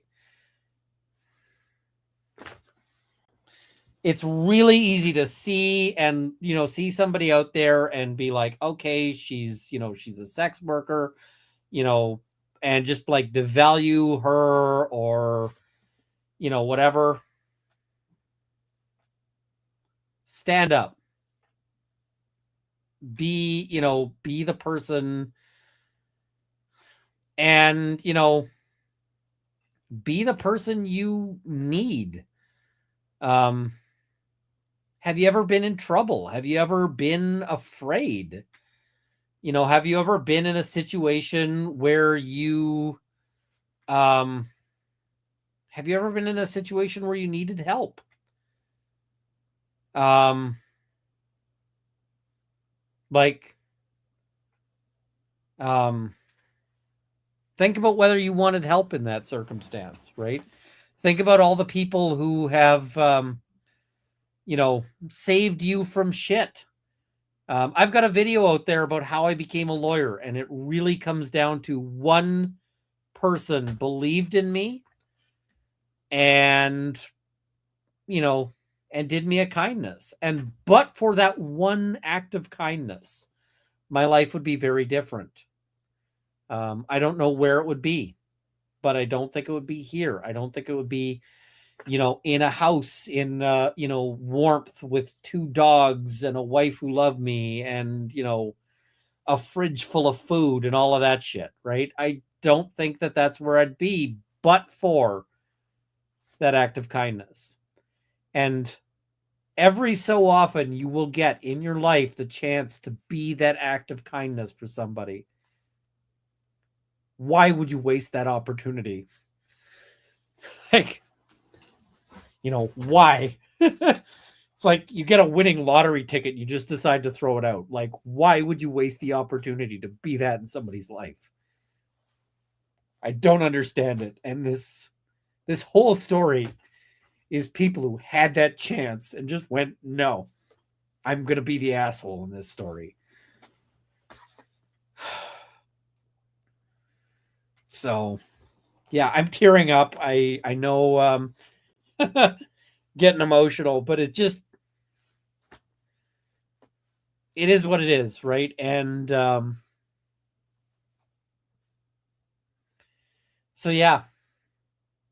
And like even the people out there who are being shitheads to people, um, I care about them too. Janet is out there somewhere. She's bringing, a legal case against me. If she'd let me, I'd help her. But she doesn't know what help looks like at this point. And, there's nothing I can do for somebody who doesn't want the help, but like if she'd let me, I'd help her. Just so yeah. All right. I'm still super chats deep, so I gotta cover that. But yeah. Mary Matilda May, I think we all need a drink this week. You're not wrong. It's yeah. And Belle Feinstein, a pleasant surprise, a Wednesday live stream. Thank you. Much needed break. Thank you. Gray Space, the affidavit for his arrest is way worse. You're not wrong. I mean, everything about this case is horrible. Lote's mom, thank you for covering this filing. It's infuriating. It is. It just it shakes my belief in like in people, I guess. So Vez from Quebec, we all need a drink for this case and stop driving people crazy. You're not allowed to leave this planet. That you're not wrong. But yeah. Terry Martins, do you think her family can sue Stoughton? I don't know. That's a civil issue. That's a U.S. civil issue. I don't know as much about U.S. or about civil as I do about criminal. Honk Banana No. This way I can pretend I'm not drinking alone. Honk Banana No, I hope you're doing okay because you worry me sometimes. Katie, loser Farwell lives/lived down the street from me. Well, he's going to have some new accommodations and he deserves them every bit of that. So, yeah, every bit of that he deserves. So, what is it? Patricia says, we trust you, Runkle. Thank you. I know these are difficult topics. Salty Almanac, Spicy Runkle Fund. Thank you. Kristen M96, scrolly warning for latecomers. We did put that up. Thank you. I appreciate everybody who said that was needed because you're not wrong. Katie, those texts are worse than anyone can imagine, to be honest. Yeah, this case is horrible. And Belle Feinstein, extended pupper swoop needed, please. I think we did one. We might end with one. Brentwood Cheek, pup swoop? Yes, please. Nancy Druby, love the pupper swoops. I got to get more pupper footage. Meme Empress, I will not be having relations with Turbo Sulfuric Lake Dweller. Thank you. Give us all the pups too. They're better. Yes. Random unbreaded commenter, if convicted, I'm putting money on his Selly's book. I don't know. Yeah, it is what it is. So yeah. I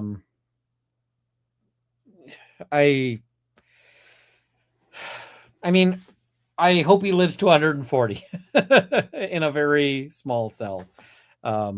Yeah.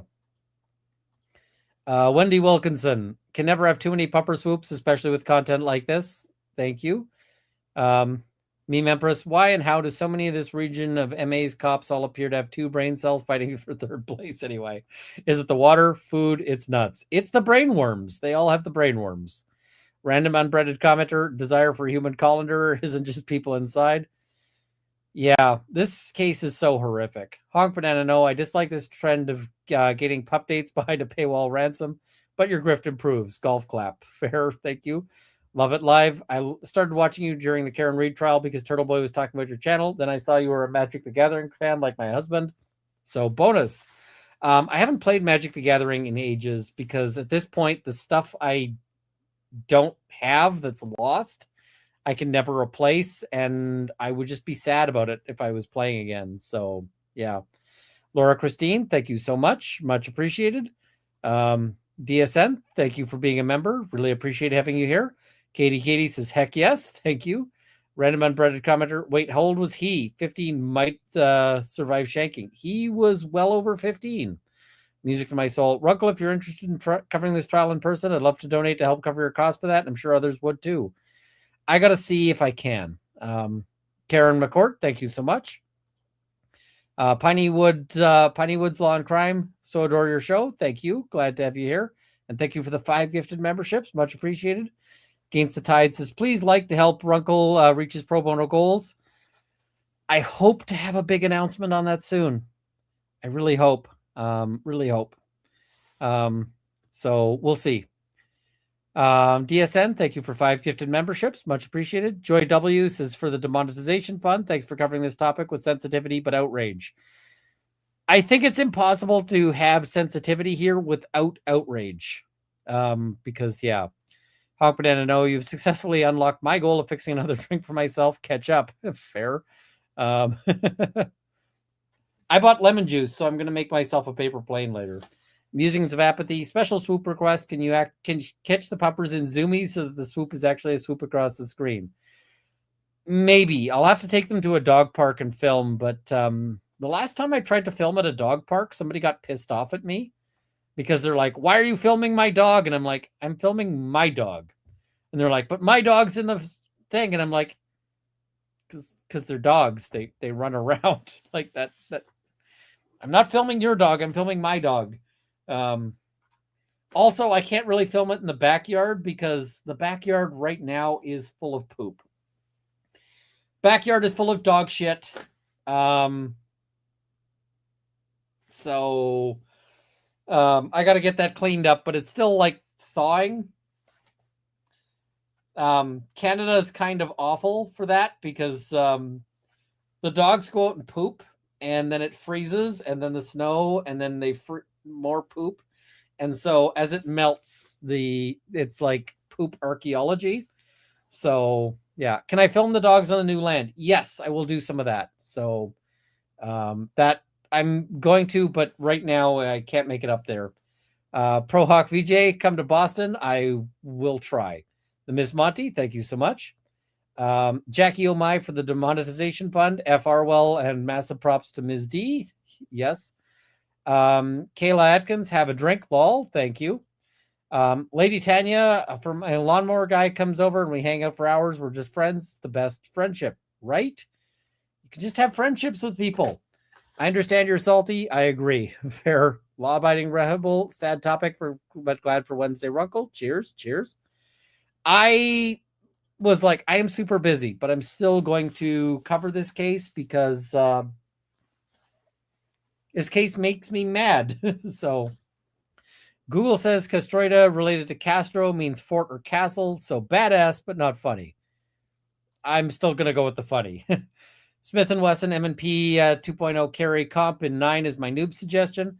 The thing is that for different things, it's going to be what you like shooting, right? What you enjoy.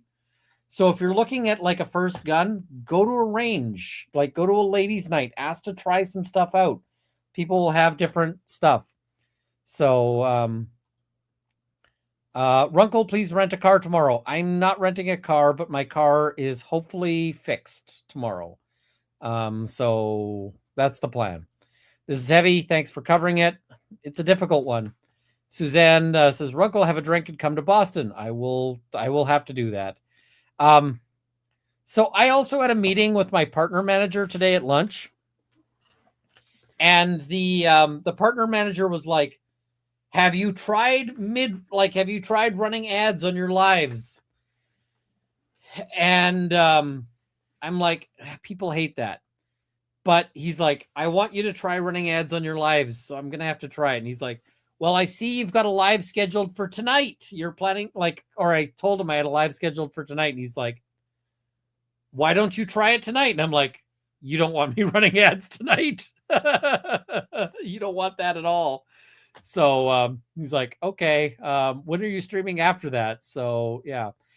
Good Trouble Studios, send me an email. I saw your message there. Shoot me an email. I will Yeah, I'm bad at organizing things. 1202 is your friend. Thank you so much. NJ Kathy, birds of a feather flock together. They need to clean house in that entire police department. You're not wrong. Oliver close off says, thanks for covering this, Runkle. Cases like Birchwell remind us that we live in an unjust world. Keep the faith, people. We can still do and be good. Yeah, I'm wondering if there's a lot of officers out there who looked at this and just looked at this and said, and they had the choice to do something and chose not to, and I hope they feel shitty about it. I absolutely hope they feel shitty to it. Wait, what happened to your car? No mid-roll on lives, please. What happened to my car is my brakes are out. So, yeah. Part of the problem with lives is ads during lives. We miss part of the lives, which does not occur during replay. One of the things that they've suggested is if I do it on manual, apparently I'll have the option to do like side-by-side ads where like an ad comes in from the side and runs some things, or ads that like if I need to pee or something, I can run an ad to be like while I'm peeing, so everybody gets the ad at the same time. I don't know. I'm allergic to money because everyone's like, they're like, run ads, and I'm like, but I don't want to. I turn ads on after the stream is done, and but like somebody saying I hate the side by side. Yeah, I hate the live ads. I hate the ad. Like the thing I hate most is when an ad runs and like half the people are sitting there and got the ad, so now they're behind, and half the people didn't. I'm also contemplating doing ads for a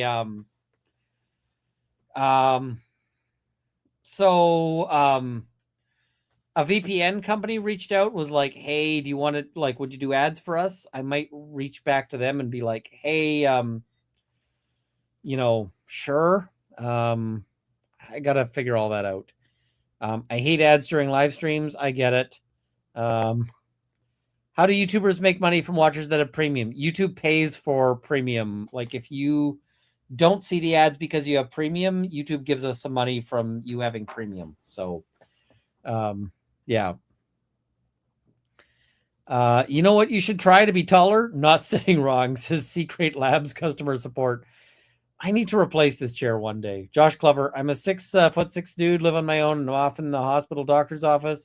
It's hilarious when I get the domestic violence. Do you feel safe at home questions? Yeah, Mrs. Runkle has cracked up when they've asked it. Why? Because Canton. Yeah. Which is better, ads or premium? I think I make more from per viewer over via premium. So yeah. I tell you what, I will try the break things. I don't know. I hate it, but my partner manager wants me to do it. So yeah. Abel Baker, gonna join you with a Sam Adams summer ale. That's not a bad beer at all. Pamela Wissenbach, I love this story. Thank you. The Jet JJ, thank you so much. Cricket S, because you're awesome. Mrs. Runkle knows it, and chat knows it too. Mrs. Runkle took the day off work today. She was feeling really shitty. So, yeah, I feel bad. If I'm still on leave, I may consider going to Boston. We need the stray dog story. I got to figure out a Boston thing. Recovery Cat, thanks for making me laugh tonight. Thank you. Jody Callahan, I'm Quebecois, but grew up Worcester, Boston area. My bio dad got away with everything because he knew the DA. That's why I never pursued the essay. It's disgusting in MA. Jody, I'm really sorry to hear that's happened. And I got to make it to Quebec. That's hopefully going to happen in the, that's hopefully going to happen in the fall. And yeah, Weld all the Canton PD doors and windows shut and hire the 100-year-old Austrian grandpa who works as an HVAC pest control tech who's Alzheimer's to the 1940s. Yeah, that could get me into some trouble. Let's move on from that. With how your partner managers suggest running ads, that makes me wonder if they're getting a cut. YouTube gets a cut. And yeah, EDB does a good job working stream sponsors into some episodes in a natural way and only accepts sponsors she recommends. Manually run ads during breaks wouldn't be too bad either. EDB has a much bigger channel than I am. She's got a much bigger draw. Like, one of my live streams will hit like 20,000, 30,000 viewers. One of hers will hit like 100, 200,000 viewers. So she's got a lot more mojo to get sponsors she wants.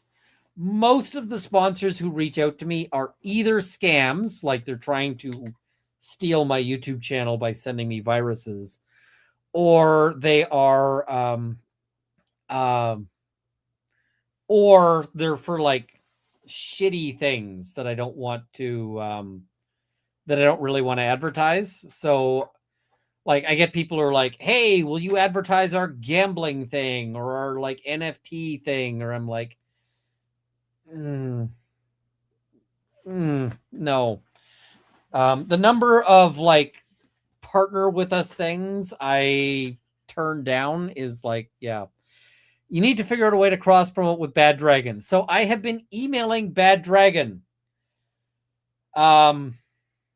because I want to set up a I want to get an affiliate link for Bad Dragon, and I don't think that anybody's going to buy anything Bad Dragon off of this channel. And if you're wondering what Bad Dragon sells, they sell novelty animal-shaped dongs. They are working on a they're working on a on an affiliate program. And when they get that set up, I will totally sign up for their affiliate program because there's all sorts of opportunities that are freaking hilarious. So, yeah, I own my own publishing company and releasing a book this year. Would you consider a book sponsorship after reading? Yeah, absolutely. Shoot me a message. I will. Yeah. Animal-shaped dongs, rubber dongs. Like they sell toys for like,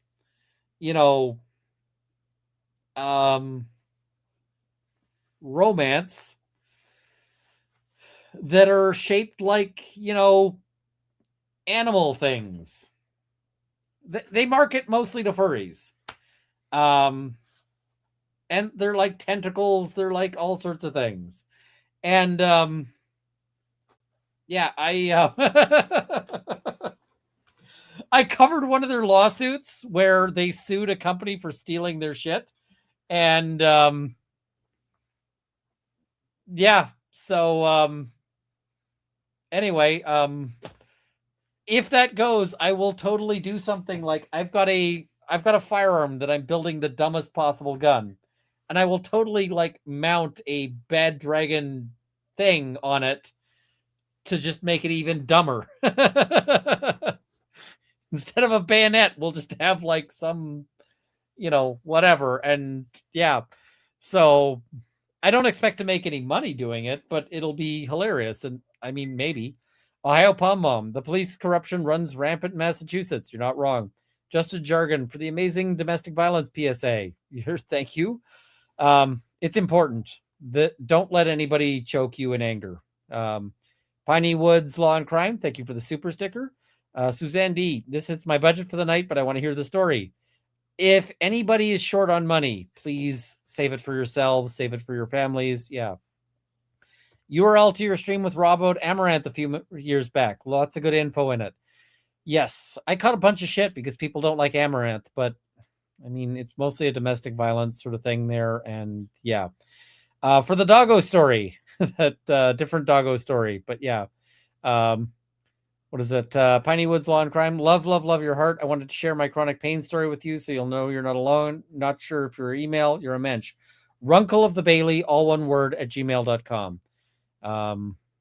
And chronic pain sucks, and I know because I got it.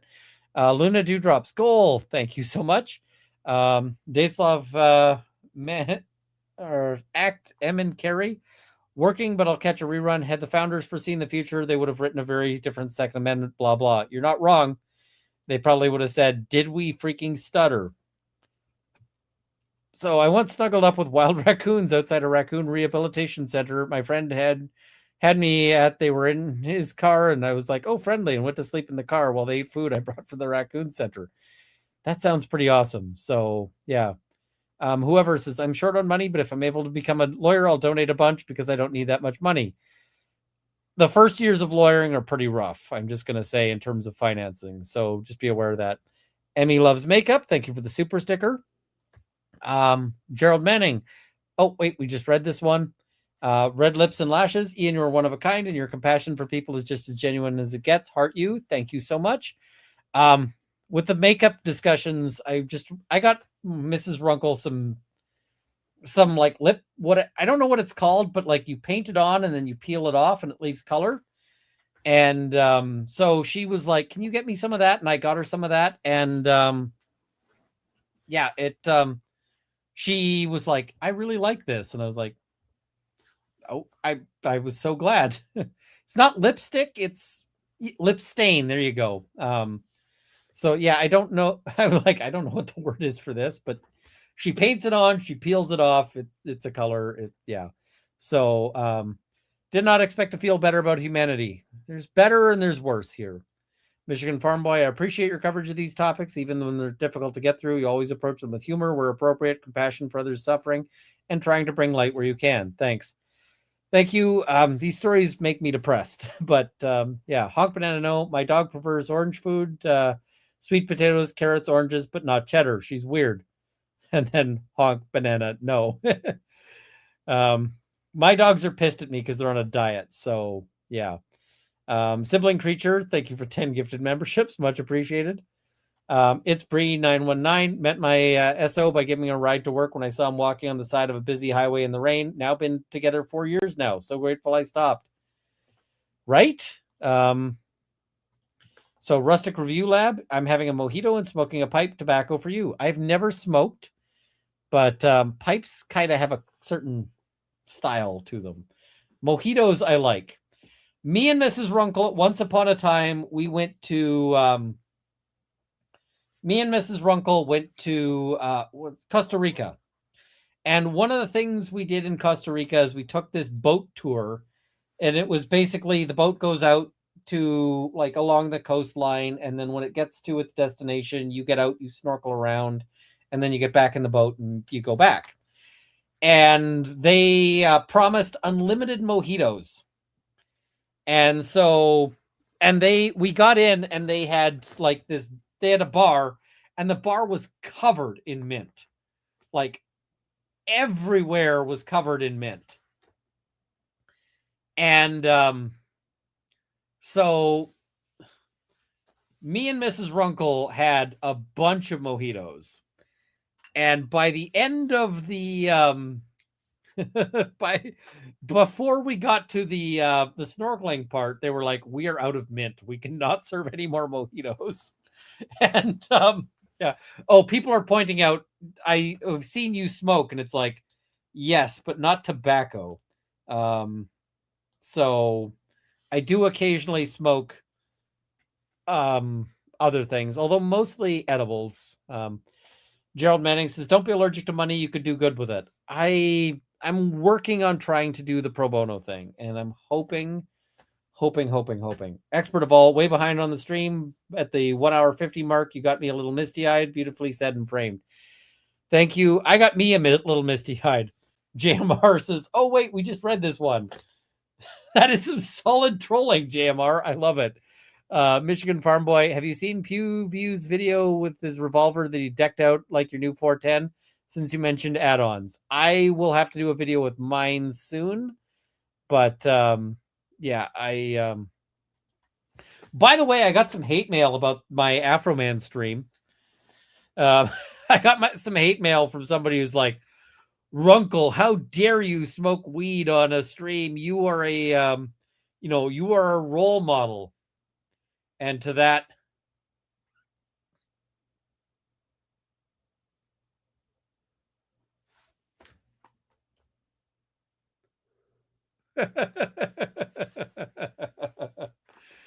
um, yeah, somebody was very upset about that. But yeah, what was that beer called? The one aged in whiskey barrels. Innocent Gun. They also do one that's aged in rum casks, but I like the whiskey barrel one better. The original is the best. So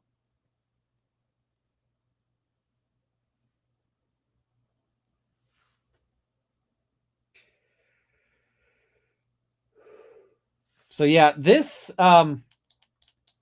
so when I smoke with this thing. It's a little what do you call it? Little vaporizer. It generates way less smoke. And it's way easier to smoke. Um Now the story of how I got that was kind of funny because like they legalized marijuana and I was like, I'm gonna try marijuana for my back. And so I went to several different weed shops. And because like most of the weed shops I went to had hired people who looked like me. And I was like, I don't want me. I don't want to talk to me about this. So then I find one and the guy looks like he looks like he's an aficionado of the green leafy variety. And so I'm like, I am looking to buy a vaporizer. And he's like, okay, are you looking for one that uses cartridges or one that uses, you know, green leafy matter? And I'm like, I'm looking for one where I can actually burn like weed in it. And the guy is like, so, what are you, he's like, okay, so, here's this model and, it's a good introductory model. And I said to the guy, I'm like, look, what I want is a model that is not like ridiculously expensive, but one I'm not going to regret. Like, I want something that I'm not just going to immediately look to trade up to a better model if I like it. And he's like, I hear you. And so he goes and picks another thing off the shelf and he's like, this is what I own. And I look at it and I'm like, okay, tell me the features. And he runs through it and he's like, yeah, this is what I own. This is why it's good. And I'm like, I will take that then. And it's actually been it's a really good little unit. So, I mean, I have not regretted picking that one up. It does a good job. And the other thing is like you roll a joint and you use a whole bunch of weed to roll a joint. To operate the vaporizer, I use like this little tiny fragment. So I consume basically like no weed in order to, yeah. And I buy stuff that is mostly CBD because my back sucks and that's what it's for. So I don't really like getting high. But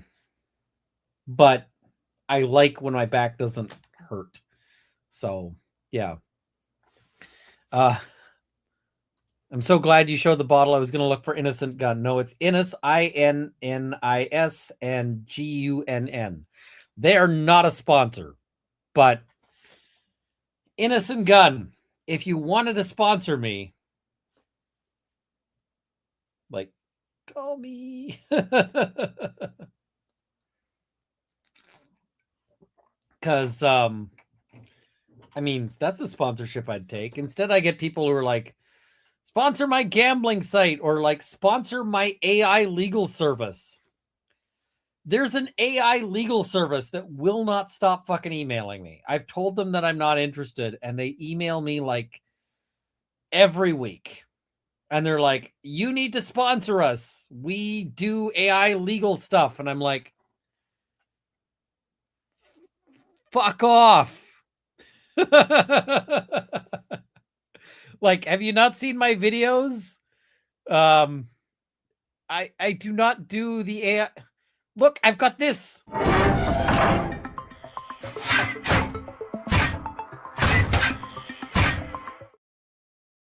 I'm the guy who makes fun of the AI stuff, not the not the guy who's gonna sign up for it. So oh yeah, it is what it is. All right. I think I'm gonna wrap up here. I think that oh wait, is there another message here? You're a role model, not a role model. Fair. Gerald Manning, I don't smoke weed. My friend does. My friend doesn't smoke tobacco. I do. We get together for drinks. I mean, that that seems like a good round there. What is it? Laura, did a sponsorship spot once for a gambling site, and the chat, was largely surprised and annoyed. I don't think I've seen that him do that again. I like Laura, sometimes. Sometimes he experiments with things and it doesn't work out, but I really like his analysis. I like the other thing that I will absolutely credit Lawyer for, like 100%. He's one of the reasons why I hold him in the highest regard. Lawyer I believe, is out of Florida. And you remember that there were those big floods and all of that like shit, and people were suffering out there. And Lawyer stepped up to do a fundraiser, and also stepped up to I think he put up $100,000 of his own money on that. Now, I don't have $100,000 of my own money to put up for something, but he stepped up. He organized this fundraiser. He raised like $100,000 and also chipped in. And the thing is you'll see lots of people online doing stuff and, and making money on this and like so forth. I'm almost at the point where I can make a jump to doing pro bono off of YouTube, right? And I am not the big fish in this field. There are people on this who are making way more money than I am. Look for the people who are helping. Look for the people who are trying, right? Because I do my extra life thing. Lawyer did his fundraiser. I can tell you, when I saw that fundraiser from Lawyer I was like, fuck yeah. That is a solid dude. I appreciate the fuck out of that, because he didn't have to. Nobody said nobody would have nobody would have, looked at him askance if he didn't. And, but he chose to, right? And he stepped up. He, so I will always, and I do an extra life fundraiser. There's people, what is it? Rick Hogue. Rick Hogue, did tremendous fundraising for strokes. When I do the Extra Life fundraiser, Hogue is one of the people who's always there putting in the time. Rob is there helping out. Kurt. I know Kurt's a controversial figure. There's people who like Kurt. There's people who don't like Kurt. But I will say, when I'm doing a 24-hour fundraiser and I'm feeling tired and, I'm exhausted and need some help, Kurt logs on. Kurt helps out. So, there's people who put in, so,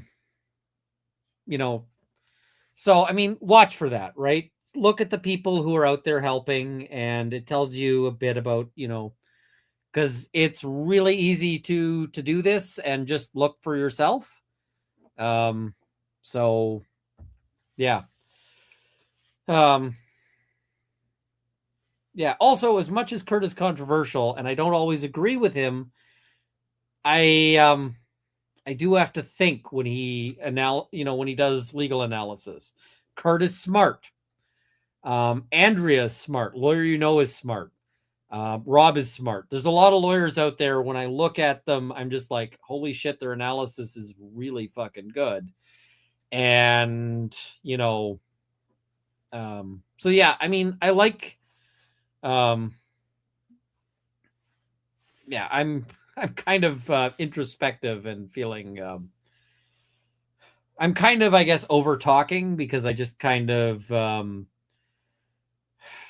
it's a rough case. I feel like, I feel like this case makes me sad, if that makes sense. I love Andrea. You guys need to collab more. You're not wrong. I really appreciate the fuck out of everything Andrea does.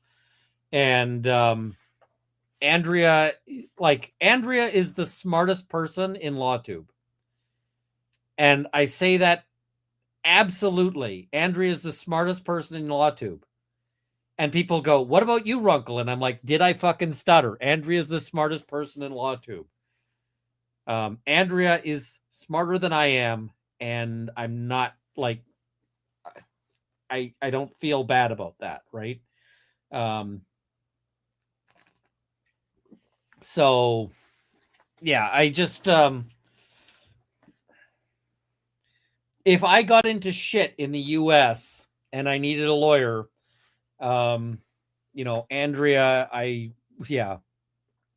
Bob and Ellie Mata are also awesome. Bob and Ellie Mata are amazing. I'm hoping to stay with them when I go to so I got to go to Chicago probably twice. The first time I got to go to Chicago, I got to it's for a mediation. I'm hoping it goes well, but I don't have a whole lot of confidence. I hope, like, I would love to get some progress on that. But that, I think it's May 29th. I'm hoping, let me just see, May 29th or 30th. I haven't yet figured it out. I've got to actually phone, I've got a few different names for places. I've got to phone them to figure out which one I want to run a meetup at. And so there's a few characteristics I need. One, it's got to be like a place that can take a bunch of us. Two, it's got to be a place that that is wheelchair accessible. Pearl Snap says, will you be inviting Emily to Chicago? I'll shoot her a message, but I don't think she's going to make it. And yeah, so we'll do a meetup. We'll hang out and, we'll just have a hangout, have a chat, have some drinks and, yeah. I hate the reason why I'm going to Illinois, but I also, it's going to be nice to, see people, I guess, is the thing. I see somebody saying I miss Rob. So Rob is dealing with some shit. Rob, and it's not my place to talk about his shit. It just isn't, right? I know what he's dealing with, but it's not my place to, to tell you what, it's not my place to share his shit, right? That's his place to say or not say as he wants. I support Rob 100%. Rob is one of those people who I met by like complete fluke and chance. And I wasn't sure if he was going to murder me or whatever, because like the way Rob and I met was literally just that the Depp v. Heard trial was going on, and I was like, okay, well, I'm going for a shooting competition. I'm going to go do some juror watching. And Rob was like, I'm also going to do some juror watching. And Rob reached out and he's like, hey, I heard you're coming to watch the jury. Do you need a place to stay? And I was like, I was going to get a hotel. And he's like, why get a hotel? I got a place. I got like, and I was like, okay, guy I've never met. Um, I will we'll see. And so I went over, and Rob is one of the kindest, nicest people you've ever met, because the first day I get there, Rob is there, and Rob he's like, "Hey, try some of this beer I made. Here's a place to stay." And I forgot a tie. I forgot to bring a tie. So Rob's like, "Here, borrow a tie." That's the tie that's on the wall there, is Rob's tie. Because I accidentally stole it. It's like so yeah, I mean, Rob is a wonderful person. He is I really yeah. So I mean, I miss being on Rob's streams, but Rob is dealing with all of his stuff. He is working on it, and you know, what is it? So yeah, I hope Rob's sort of stuff cools off, but it's going to take him a bit, right? So he appreciates that everyone is a fan of him and they're waiting for him to come back. He really does. But that'll be a bit. He's got to go through all of that and so forth. ABQ Cat, Runkle, I probably won't make it to Chicago, but I bet folks who do would scoop up those pigeon bins of yours if you bring them. You're not wrong. I also got to send you an email, ABQ Cat, because you sent me an email and I haven't responded. So yeah, I got to follow up. Just tell him we love him and he's worth the wait. I'll let him know. Rob is one of my favorite people on the planet, like just straight up. And I mean, competition is Mrs. Runkle. Mrs. Runkle has the top spot. So yeah. All right, so I'm gonna wrap things up here. I hope you have a good evening. This case makes me so mad. So mad. Do you have a sense of how long it might take Rob to come back? I don't know. Music to my soul, I don't know how long. Like, he's dealing with some shit that's kind of emotional. He's kind of whatever. Rustic Review Lab. Chicago is only 300 miles from me, so I might go. Just get plenty of advance notice, and please avoid weekends. It'll probably be on a Friday. I'm thinking the 29th is the best day to do it. So it'll probably be on a Friday, and I'm thinking probably Friday, May 29th is when I want to organize it. And yeah. Also, I want to visit the Hoags. I really do. I miss Alita. I haven't seen Alita. I haven't talked to Alita in forever. I saw Alita at her wedding. I want to visit her. I don't want to say where she's at, but I want to visit her. And yeah. I want to get to a point where I've got time to go and do all the things I want to do and see all the people I want to, see and all of that. So yeah, I miss Lawyers and Dragons. I hope Lawyers and Dragons comes back. I'm gonna hassle Amtrak, of all people. So Amtrak has been doing a bunch of advertising shit. Amtrak has been they've been on a Twitter blitz. I've seen a bunch of shit where Amtrak is doing stuff. And so Amtrak is trying to do a blitz there. And I am so I want to reach out to Amtrak and just say, hey, do you have anything you want to do with influencers? Because I would love to, I'd kind of love to pick up one of those rail passes and and just like travel around the US doing meetups and just like, stream while I'm there and so forth. I feel like that.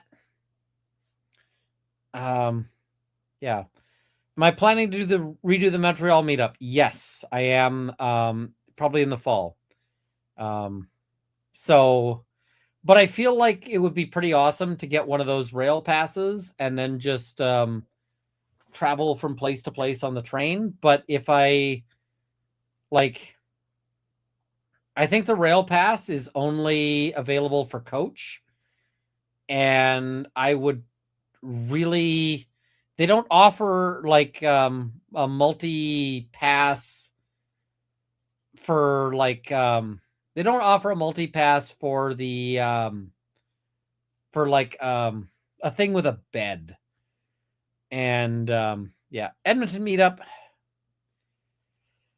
Yeah, I need to set up an Edmonton meetup. For the Edmonton people, where should I set up a meetup? I'm just trying to think. Would I ever come to Seattle? I love Seattle. I could totally see coming to Seattle. I've enjoyed Seattle. So I could totally see that. Yeah, I could see it. So it could happen. Yeah, don't do coach, don't do coach, don't do coach, get a roomette. The problem is they don't offer like a pass for roomette. They only offer like the multi-pass thing for if you're doing they only offer the multi-pass if you're doing like on coach. And I'm like, but my back will die. What I'd love to do is if I get to the point where I can. So I think I mentioned this before. I'm hoping to move to a job where I'm hoping to move to a job where I have limited work per however long, and so that like I have free periods, right? And then what I would love to do is to to just like travel around and and do meetups in different places and meet people and I think it'd be really cool to like get an Amtrak and just like travel from place to place and do like a meetup here and a meetup there. And I wouldn't make any money because I don't charge for the meetups. It would just be like, hey, we're gonna do a meetup and yay, like hang out. But I guess another option is renting like an RV and traveling around. If I traveled around and stayed in hotels, that gets stupid fucking expensive. So I don't know. I don't know exactly. I have notions of all of these things that I would like to do, but yeah, I just was it Hog Banana Runkle meetups? No one named Runkle pays for drinks. I have bought. I think at the last meetup, I bought more drinks for other people than that. So yeah. Kim G, the forensic homeopath. If you get a bad dragon link, I will actually buy one of the products and store it in a pew pew cabinet because those XSLs look like they could delete you. Yeah, they're for the ambitious. Jiggle hugs. Please remember to stay away from the courthouse. Fair. And Belle Feinstein, Amtrak and U.S. train service kind of sucks. Yeah, European train service is awesome, but yeah. Rustic Review Lab giving this to help with roomette money. Thank you so much. And Lots to Learn says, thought you could use a break today, not the Kit Kat type. Yeah, the all of that sucks. If I had a really good sleeping setup, camping could work too. That is actually not a bad idea. Yeah. Have you ever met another big streamer of antiques which includes Pew Pews in Edmonton? Curiosity Inc. Alex, think you'd like him? I haven't, but I would totally be down to meet them.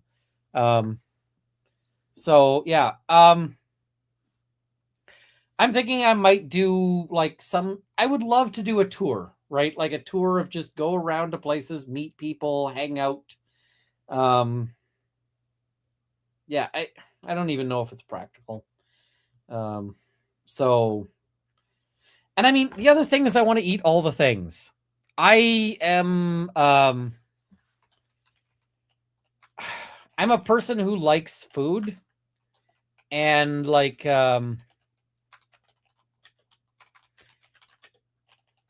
just trying to pull it up here.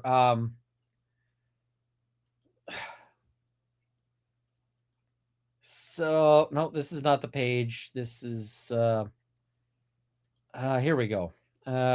This is the one I want, I think. Yes, okay. So this um list of regional dishes of the United States, and some of them just seem like not so great, right? Um American chop suey. All right. Um but like biscuits and gravy, absolutely, I want to try biscuits and gravy. Boiled peanuts. Apparently, boiled peanuts are a huge thing. I've never tried boiled peanuts. I totally want to try boiled peanuts. Um, Cactus fries. I've never tried those. I would eat the heck out of those. Chitterlings. Never tried them. But you know what? If people are eating them, I will totally eat them.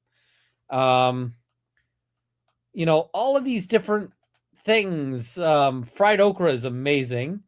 Um, you know, grits. I've never had proper grits. Hog jowl. I would eat the fuck out of a hog jowl. Um, all of these things that I'm just like, I would love to try all of these things. And like, you know, um New England boiled dinner. I'm being told that I need to try a Jigs dinner. I'm gonna do that probably this Sunday. Rocky Mountain oysters. They don't sound appetizing, but you know what? I'd still try them. um, so like all of these things, I want to try them. I would love to, love to give them a try, and just let's go try all the foods that like nobody else wants to eat. Or that like are just weird little regional things. I would love to, all of these things. Fish and seafood dishes, clam bake. I would love to do a proper clam bake.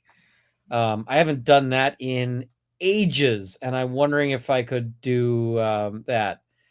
Um, you know, Etouffee is fucking amazing if you get it right. Frogmore stew. Man, I want to go to Louisiana and eat everything. Yeah, I know they don't sound appetizing, but I'd still try them. I would still totally try them. Um, you know, so yeah, I mean, the world is an amazing place. I'd love to see more of it. I want to meet all of you people. There's all of you people out there who are I have the best chat, like the best, and it's not even close. Like you guys are just amazing. Um, you're and I want to meet all of you, right? So um I yeah, anyway, I'm making myself feel nostalgic for stuff I've not done yet. So but yeah, thank you guys for watching. You need to eat Scrapple. It's a Philly thing. I will try Scrapple. I will try all the regional foods. I will totally do that. But let's wrap things up here, and I will, we'll see you guys next time. I'm not sure when that'll be. Probably Monday, but it depends on whether I get too busy with, court shit. So, um, right now it's going to be a little touch and go on, maintaining my, sort of amount of video, amount of live streams, amount of pre-records, all of that. But, because I'm going to be just buried in shit. But, also it's tax season. Fuck, I hate doing taxes, but I got to do that too. So anyway, thank you guys for watching.